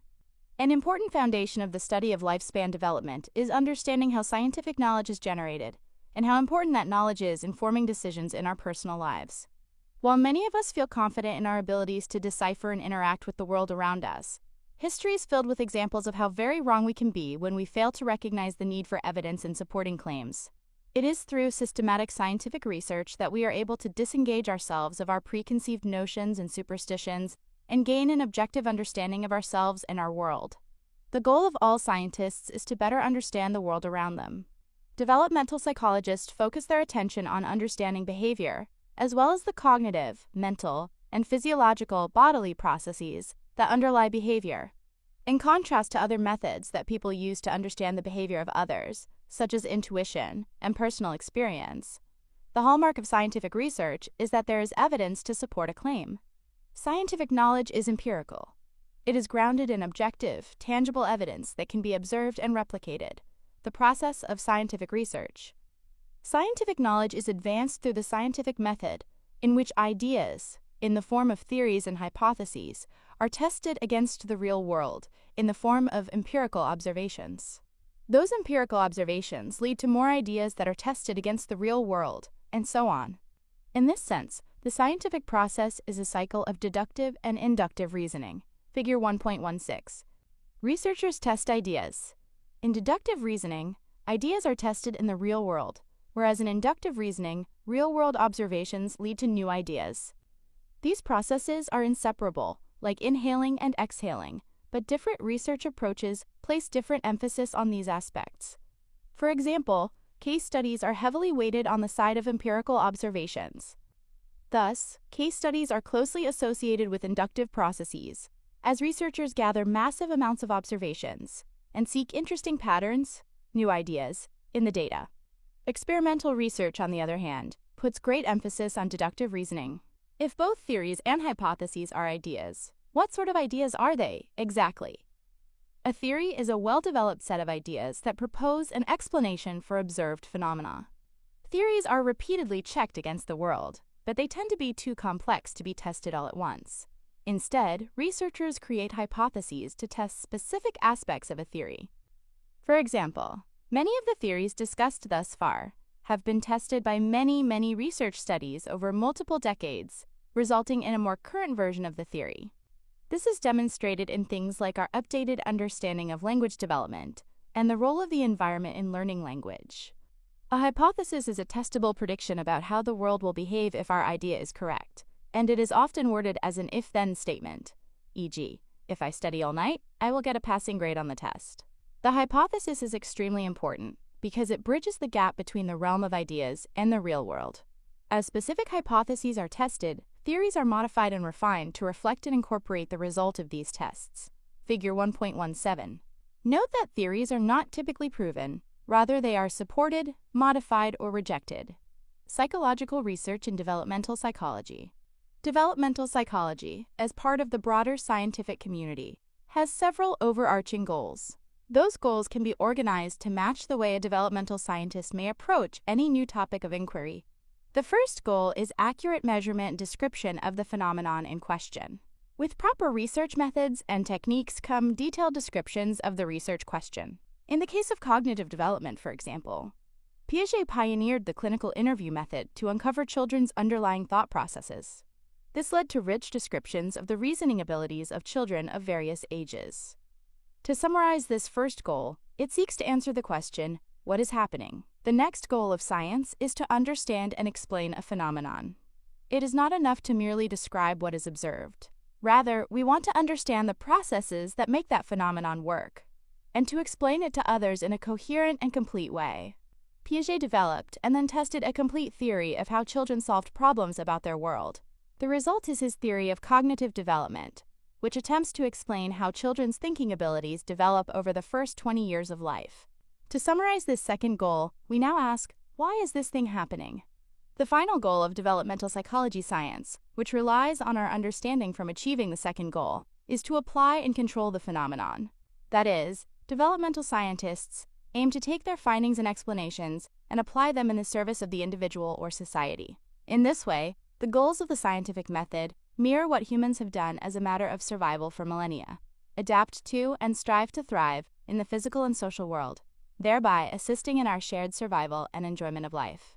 To summarize this final goal, we are asking, if/how this thing is going to happen again, how can we or should we control it? Reliability and validity. Whether you are on a path to become a healthcare professional, educator, or psychologist, or just have an interest in human development across the lifespan, scientific literacy is a valuable life skill. Being able to discern the credibility of various studies or statistics is important. Understanding statistics and scientific findings, such as percentages, can help you determine which research results are worth applying. For example, if a medical doctor gives you 2 options for a medicine, it would be helpful to know which one is most effective and whether its benefits outweigh the potential costs. Because much research in developmental psychology requires studies across longer time spans, it is helpful to know how to trust in the findings of a study and differentiate trustable research from bogus science. Being able to determine bogus science can also help you make effective choices for your health and well-being, rather than risk wasted money or time on something that doesn't work. For research to be trusted, it needs to be proven to be both reliable and valid. Figure 1.18. The ability to consistently produce a given result is referred to as reliability. In the context of psychological research, this would mean that any instruments or tools used to collect data do so in consistent, reproducible ways.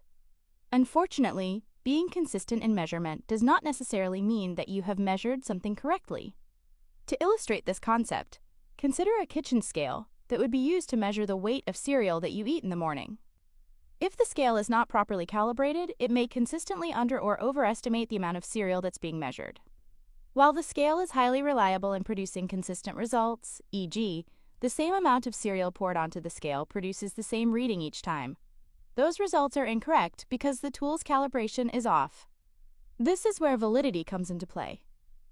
Validity refers to the extent to which a given instrument or tool accurately measures what it's supposed to measure. For example, a driving test to determine if someone is ready to have a driver's license is likely to be more valid if it ensures the person knows the rules of driving, written portion, and can also drive a vehicle effectively, applied portion. If we only used one of those, getting a driver's license might not accurately indicate that a person can drive safely. Researchers strive to design studies and use instruments that are both highly reliable and valid. The temptation to make erroneous cause and effect statements based on correlational research is a common way people tend to misinterpret data. We also tend to make the mistake of illusory correlations, especially with unsystematic observations. Illusory correlations, or false correlations, occur when people believe that relationships exist between two things when no such relationship exists. One well-known illusory correlation is the supposed effect that the moon's phases have on human behavior. Many people passionately assert that human behavior is affected by the phase of the moon, and specifically, that people act strangely when the moon is full. There is no denying that the moon exerts a powerful influence on our planet. The ebb and flow of the ocean's tides are tightly tied to the gravitational forces of the moon. Many people believe, therefore, that it is logical that we are affected by the moon as well. A meta-analysis of nearly 40 studies consistently demonstrated, however, that a relationship between the moon and our behavior does not exist. Rotten and Kelly, 1985. While we may pay more attention to odd behavior during the full phase of the moon, the rates of odd behavior remain constant throughout the lunar cycle. Why are we apt to believe in illusory correlations like this? Often we read or hear about them and simply accept the information as valid. Or we have a hunch about how something works and then look for evidence to support that hunch, ignoring evidence that would tell us our hunch is false. This is known as confirmation bias. Other times, we find illusory correlations based on the information that comes most easily to mind, even if that information is severely limited. And while we may feel confident that we can use these relationships to better understand and predict the world around us, illusory correlations can have significant drawbacks. For example, research suggests that illusory correlations, in which certain behaviors are inaccurately attributed to certain groups, are involved in the formation of prejudicial attitudes that can ultimately lead to discriminatory behavior. Fiedler, 2004. When evaluating findings, it is important to consider the extent to which a study complies with established standards of research integrity, and also to understand that an initial finding may suggest an exciting discovery, but may not prove to be accurate once further research is conducted to replicate the results. For example, the popular idea that there is a connection between vaccines and autism spectrum disorder originated from findings that were falsified and later retracted. While there were seemingly logical connections, the Centers for Disease Control and Prevention recommending that mercury be removed from vaccines, similarities between symptoms of mercury poisoning and symptoms of autism spectrum disorder. The empirical evidence showed that there was no causal connection between those observations. The now debunked study connecting vaccines to autism spectrum disorder remains a popular concept, but is not supported by science. This case highlights the importance of scientists complying with the standards set by regulating bodies. Another example, the so-called Mozart effect, elucidates the importance of replicability. One study may find certain results, but before those are generalizable, researchers in psychology need to demonstrate that the same results occur in other studies. Due to the nature of the time required to study change in a human, sometimes it takes several years, or even decades, to test whether results are replicable.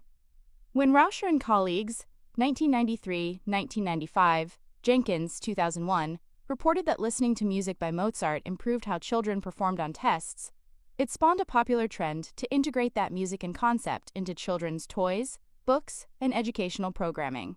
While Rauscher's findings were true to that particular study, subsequent researchers could not replicate the surprising findings. In further studies, Jenkins, 2001, Rauscher, 1995, it was determined that there was little to no scientific support for the Mozart effect. Peachnig et al., 2010. In this example, we see that replication is important in psychological research, especially in context of it being applied to everyday life. Research design. Many research methods are available to psychologists in their efforts to understand, describe, and explain behavior, change, and growth, plus the cognitive and biological processes that underlie such change. Some methods rely on observational techniques, while other approaches involve interactions between the researcher and the individuals who are being studied. Each research method has unique strengths and weaknesses, and each method may only be appropriate for certain types of research questions. For example, studies that rely primarily on observation produce large amounts of information, but the ability to apply this information to the broader population, representativeness of the sample, is somewhat limited because of small sample sizes. Correlational research can find a relationship between two variables, but the only way a researcher can claim that the relationship between the variables is cause and effect is to perform an experiment. In experimental research, there is a tremendous amount of control over variables of interest. While this is a powerful approach, experiments are often conducted in artificial settings. This calls into question the ecological validity of experimental findings with regard to how they would apply in real-world settings. In addition, many of the questions that psychologists would like to answer cannot be pursued through experimental research because of ethical issues. Case studies and naturalistic observation. The field of developmental psychology has a rich history of using descriptive methods to explore change, growth, and stability in individuals over time. In a case study, a great amount of detail is gathered about one or more individuals of interest to gain a thorough understanding of each person. At the end of a case study, we likely have a good sense of an individual's life and developmental history. The downside is that the insight we've gleaned is often applicable only to the subject of the case study. In other words, it does not have ecological validity because it does not generalize to people other than those being studied. Still, there are usually takeaway findings that we may be able to generalize to the larger population.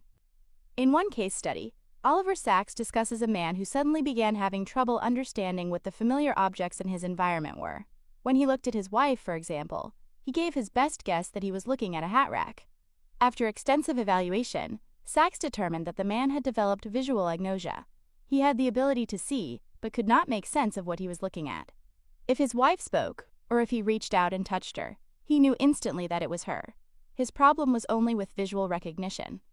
Through his study and resulting case report, Sacks developed a detailed understanding of the underlying neurological problem, its development, and the likely course of the disease progression. Sacks, 1985, 2007. The research method of naturalistic observation is the observation of research participants in real-life settings.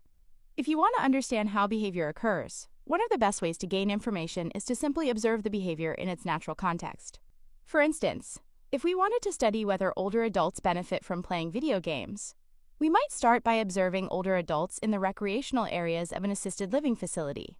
The downside is that in true naturalistic observation, there is no control over the setting, and researchers are unable to interact with those being observed because people might change their behavior in unexpected ways if they know they are being observed.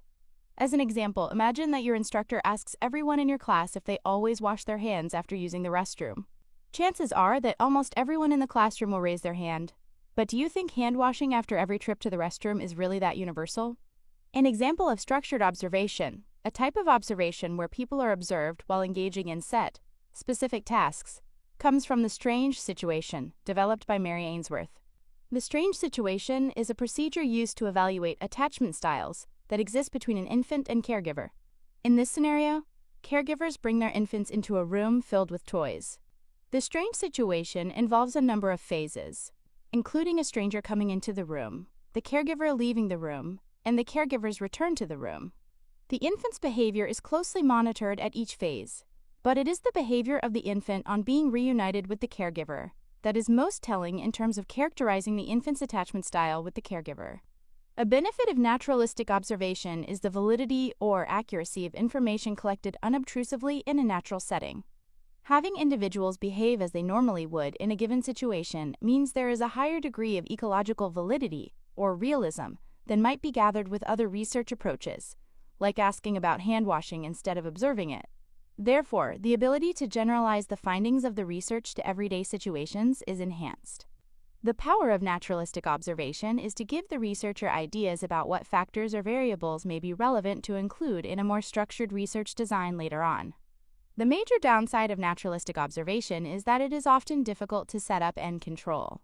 Another potential problem in observational research is observer bias. Generally, people who act as observers are closely involved in the research project and may unconsciously skew their observations to fit their research goals or expectations. To protect against this type of bias, researchers should have clear criteria established for the types of behaviors recorded and how those behaviors should be classified.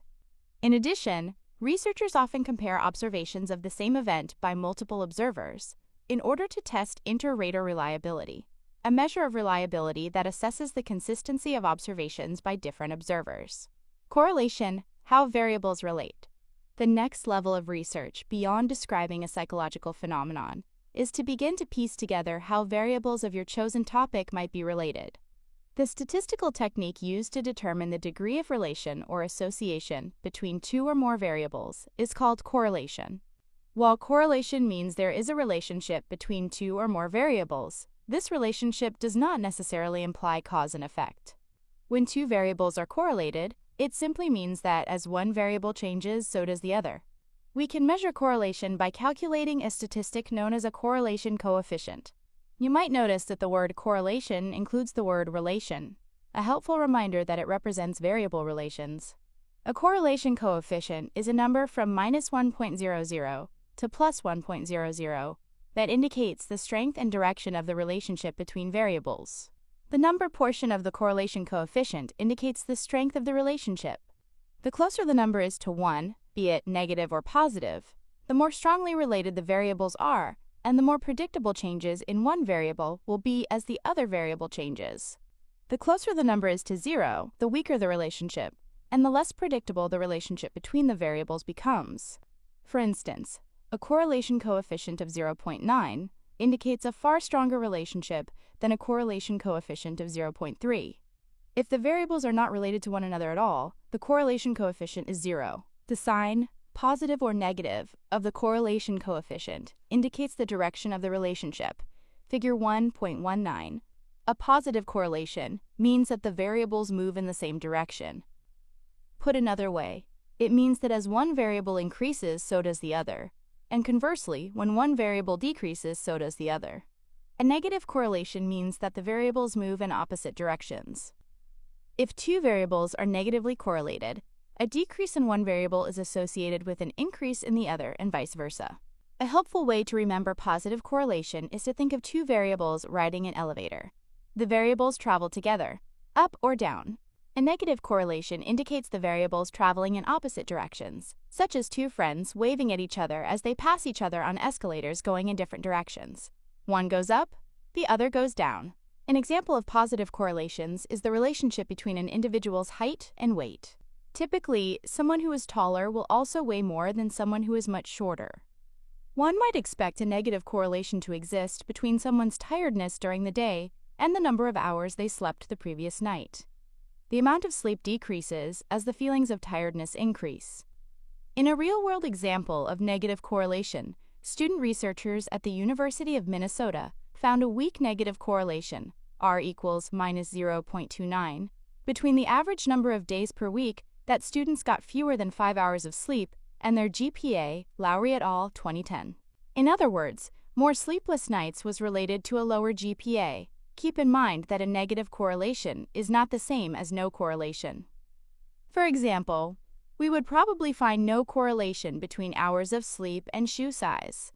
Correlational research is useful because it allows us to discover the strength and direction of relationships that exist between two variables. However, correlation is limited because establishing the existence of a relationship tells us little about cause and effect. While variables are sometimes correlated because one does cause the other, it could also be that some other factor, a confounding variable, is actually causing the systematic relationship between our variables of interest. Even when we cannot point to clear confounding variables, we should not assume that a correlation between two variables implies that one variable causes changes in another. This can be frustrating when a cause and effect relationship seems clear and intuitive. Recall that often dozens of variables or factors are working together to produce even the simplest human behaviors. What this means in practical terms is that you could have two variables moderately correlated with one another, but a third one that's independently influencing the two variables you studied. This is called the third variable problem.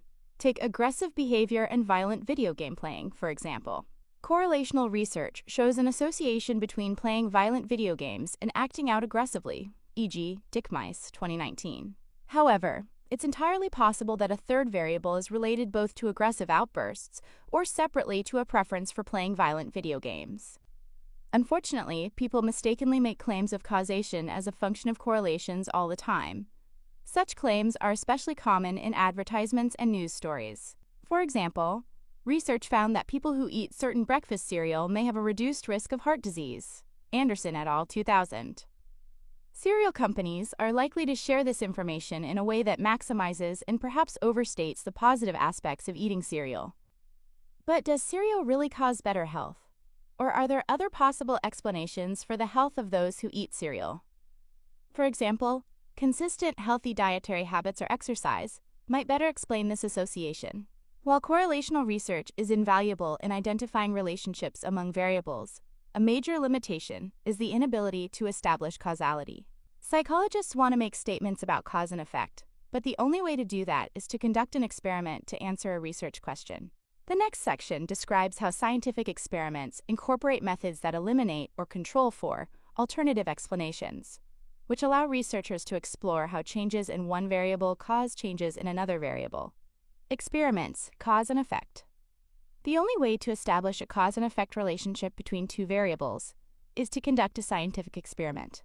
Experiment has a different meaning in the scientific context than in everyday life. In everyday conversation, we often use it to describe trying something for the first time, such as experimenting with a new hairstyle or trying a new food. However, in the scientific context, an experiment has precise requirements for design and implementation.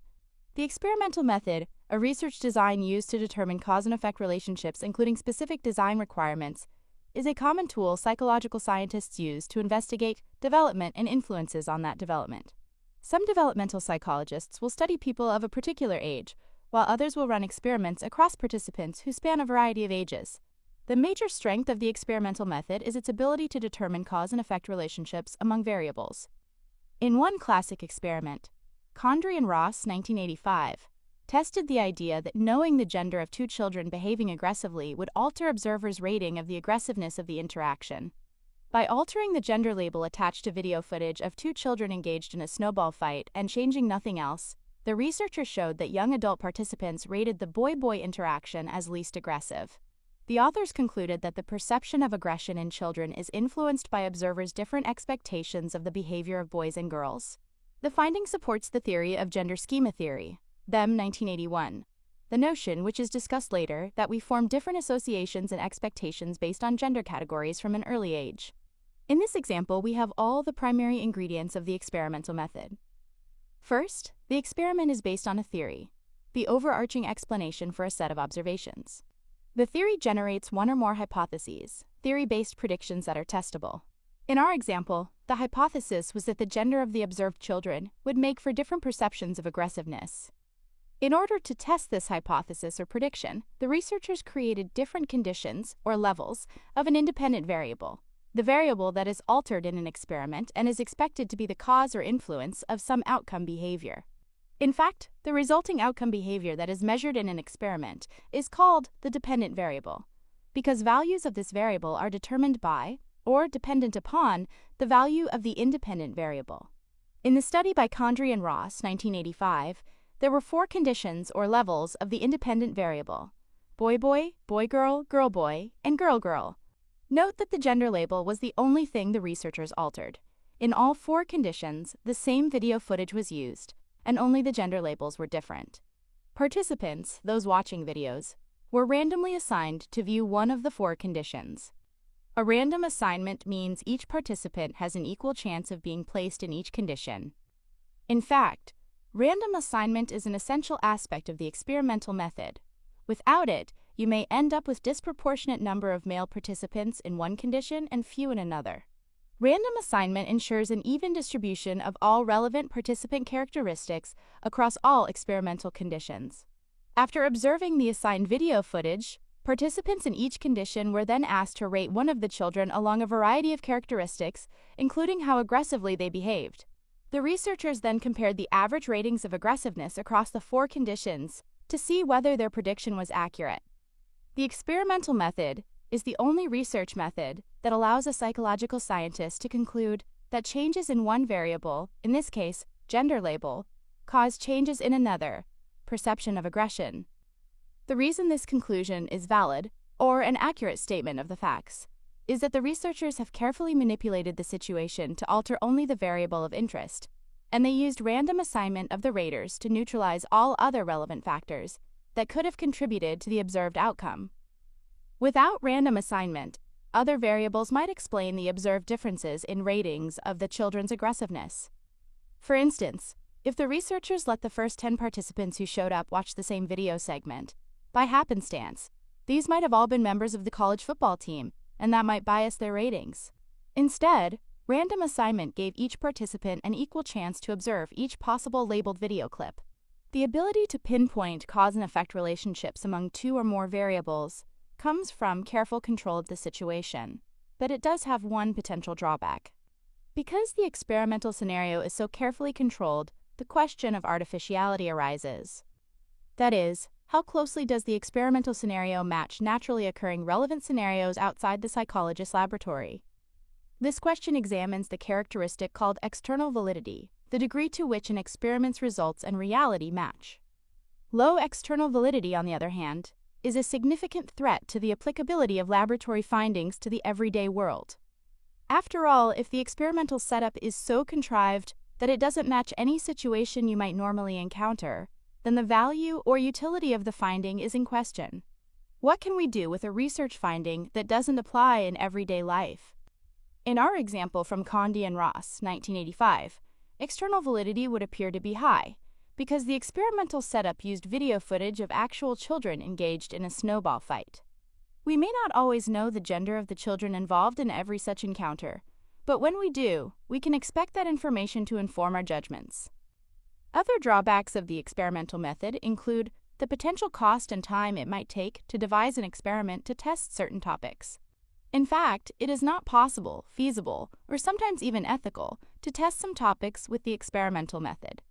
For example, for both practical and, more importantly, ethical reasons, a researcher interested in studying the effects of divorce on adolescent development couldn't randomly assign adolescents to different conditions of the independent variable, in this case, whether parents divorce or not. For important topics such as these, psychologists have to wait for conditions to arise through the natural course of life events. This is called a quasi-experimental design. Because researchers in a quasi-experiment can't randomly assign participants to the conditions, they lose a considerable amount of control as other variables enter the picture. Perhaps families that experience divorce have a lower household income on average. Or perhaps those who do not experience divorce have a higher tendency to belong to a religion that forbids divorce. These and many other variables could make for meaningful ways that the divorce and no divorce conditions vary in a natural or quasi-experiment, making it very difficult to establish a clear cause and effect relationship between divorce itself and adolescent psychological outcomes. However, as noted, a quasi-experiment is the only way to investigate some topics, time as a variable.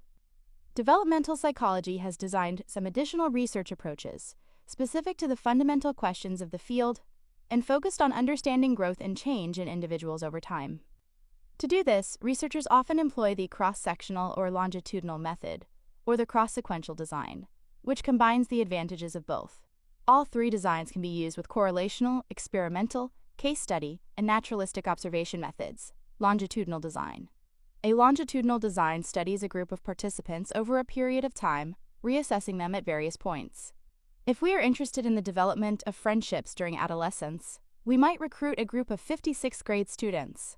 We would give them a personality inventory, collect background information about each, and ask them to complete surveys about their friendships. Then, we would find these same 50 participants at 6-month or 1-year intervals, reassessing the same information. At the end of 5 or 6 years, we'd have a rich data set and a really good idea about how the number, type, and quality of friendships change across adolescence. Often longitudinal studies are employed when researching various diseases in an effort to understand particular risk factors. Such studies often involve tens of thousands of individuals who are followed for several decades.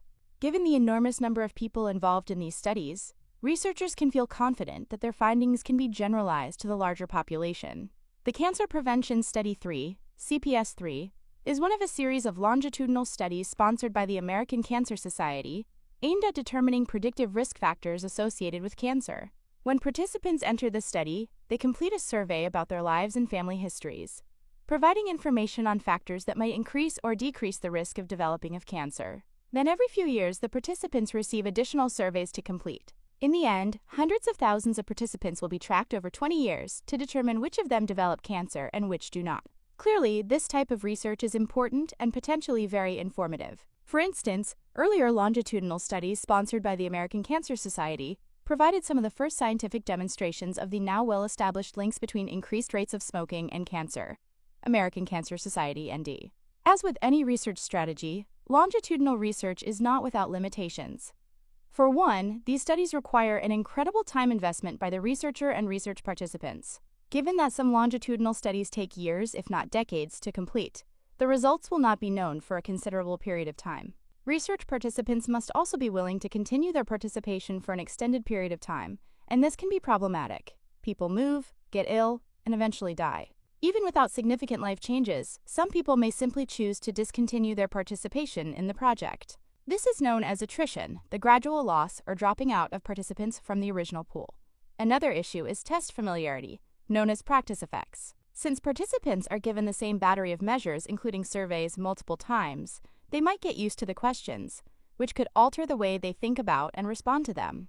Finally, and this is the most serious challenge in longitudinal research, the longer the study duration, the higher the risk of encountering cohort effects. This means that the research results, which in our hypothetical study would take 5 or 6 years to obtain, might end up being limited in their applicability beyond a certain cohort. What if, toward the end of the study, a new virtual reality app was released that changed how teenagers communicate with each other? That would make our findings and the 6 years of work that went into producing them of limited value and possibly obsolete. Nevertheless, a longitudinal design comes closest to observing change within individuals over time, making this a highly valid and valuable approach. Cross-sectional design. The cross-sectional design is a more common developmental research design, and it offers solutions for most of the drawbacks we mentioned with longitudinal designs. A cross-sectional design studies groups of participants of different ages, that is, multiple segments of the population at a given time. In our friendship example, researchers would identify a group of 12-year-olds, 14-year-olds, 16-year-olds, and 18-year-olds, and assess them all on a variety of measures. Thus, they would have results suggesting the developmental progression of friendship type and quality across adolescence in a very short time, possibly a few months as opposed to 6 years. Attrition is not an issue, nor are practice effects, because all the participants are recruited and assessed at just one point in time. One drawback of the cross-sectional approach is its inability to track individual development. Instead, researchers compared different age groups at a single point in time. To understand how development unfolds, researchers must infer the sequence of changes by piecing together data from these different age groups. Finally, with a cross-sectional design, you could still have cohort effects, especially in studies that use a larger range of age groups than in our example. In other words, people who are 10 years old today have likely experienced all sorts of historical and environmental events that shape them as individuals, and that are different from the experiences of those who are now 20 and 30 years old. Those different events might be the source of any observed differences among the age groups. Cross-sequential design. A cross-sequential design, sometimes called sequential design, combines the benefits of both cross-sectional and longitudinal designs. As in the cross-sectional design, groups of participants of different ages are recruited. However, instead of being assessed once, these participants are followed for a period of time, although usually much shorter than in a longitudinal study. For example, one child development study measured changes in the brain's executive functioning across middle childhood. To better understand how children's ability to use working memory and inhibition changes across development, the study began with 3 age groups, 5, 7, and 9-year-olds, and then had all the age groups continue to participate 1 year later. Rollins and Riggins, 2017. Of course, it's still possible for practice effects to occur, but with care, these can be minimized.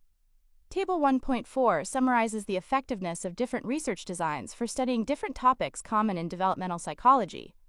Ethics in psychology research. While many science-based disciplines are able to conduct research with materials or theoretical calculations, such as a chemist in a lab or a physicist planning a space trajectory, developmental psychology mostly relies on humans and other animals as research participants. Given that, special considerations enter into the ethical code of conduct for such research. APA 2024. Today, scientists agree that good research is ethical in nature and is guided by a basic respect for human dignity and safety.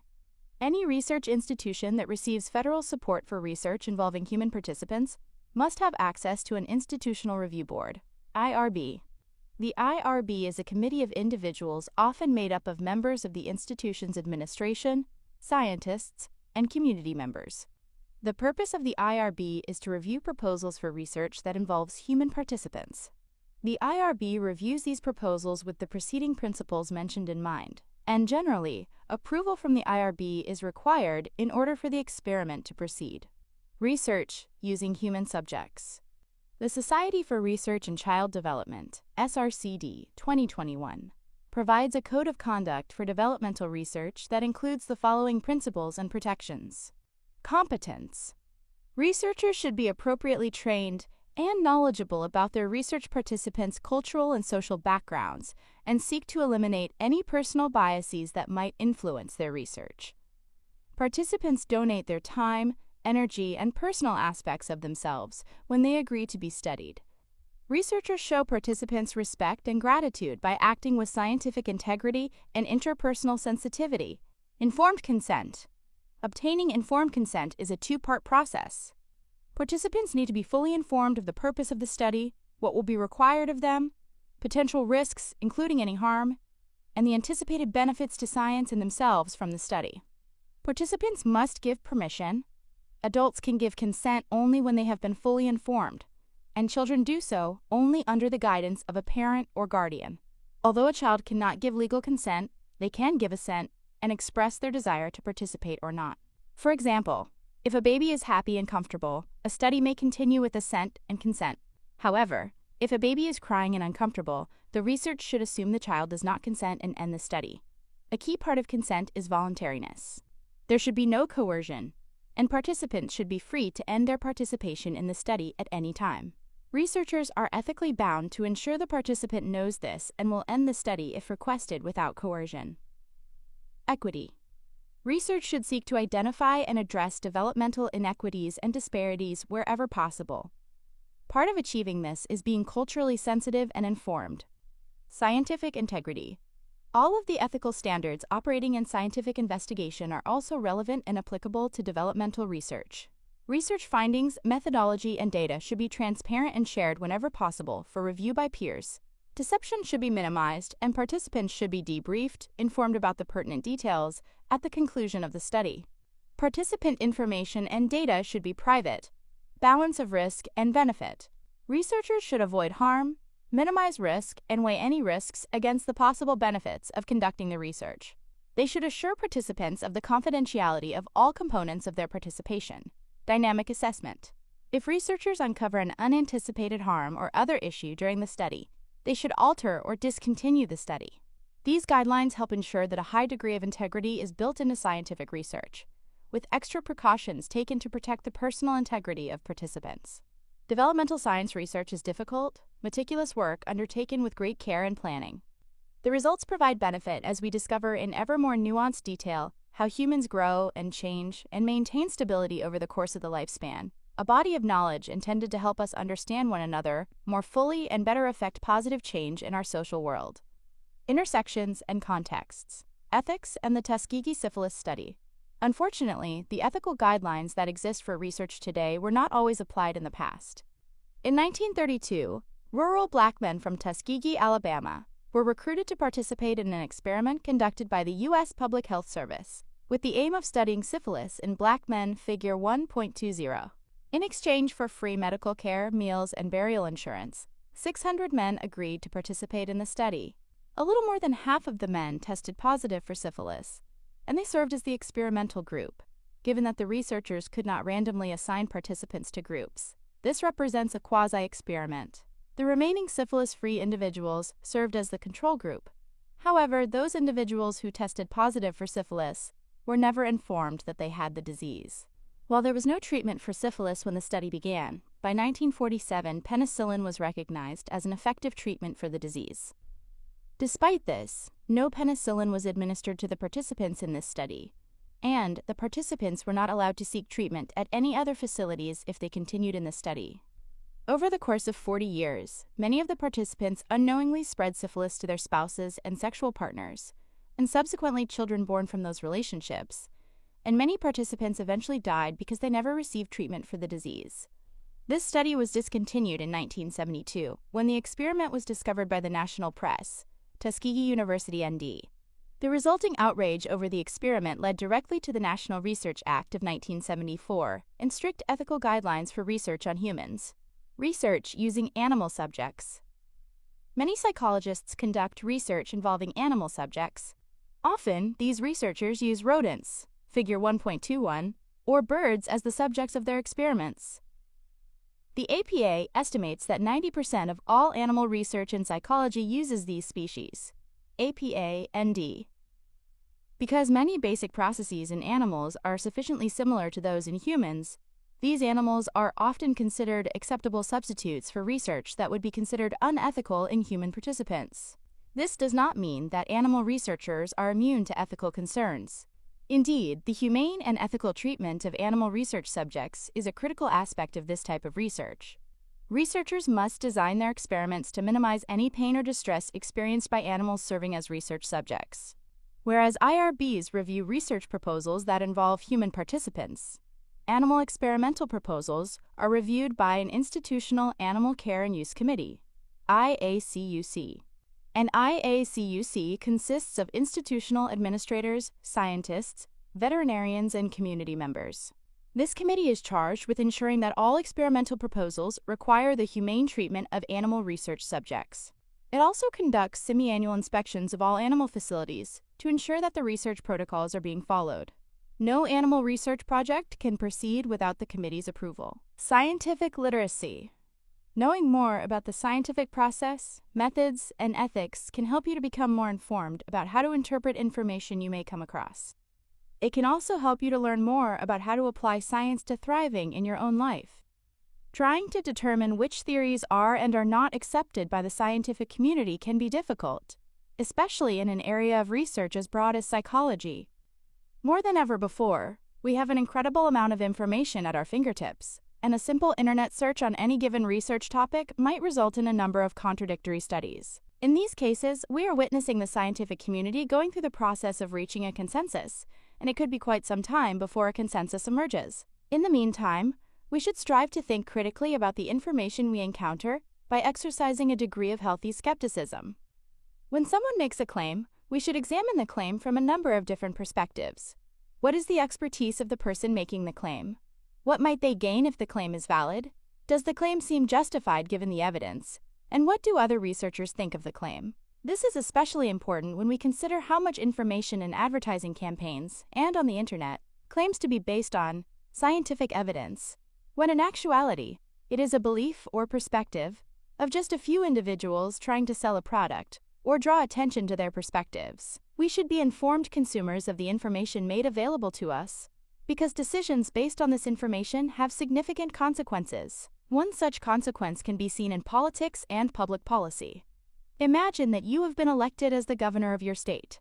One of your responsibilities is to manage the state budget and determine how to best spend your constituents' tax dollars. As the new governor, you need to decide whether to continue funding early intervention programs. These programs are designed to help children who come from low-income backgrounds, have unique needs, or face other disadvantages. These programs may involve providing a wide variety of services to maximize the children's development and position them for optimal levels of success in school and later in life. Bland, 2005. While such programs sound appealing, you would want to be sure that they also proved effective before investing additional money in them. Fortunately, psychologists and other scientists have conducted vast amounts of research on such programs, and in general, the programs are found to be effective. Neal and Christensen, 2009, Peter Sheffer et al., 2011. While not all programs are equally effective, and the short-term effects of many such programs are more pronounced, there is reason to believe that many of these programs produce long-term benefits for participants. Barnett, 2011. If you are committed to being a good steward of taxpayer money, you would want to look at research. Which programs are most effective? What characteristics of these programs make them effective?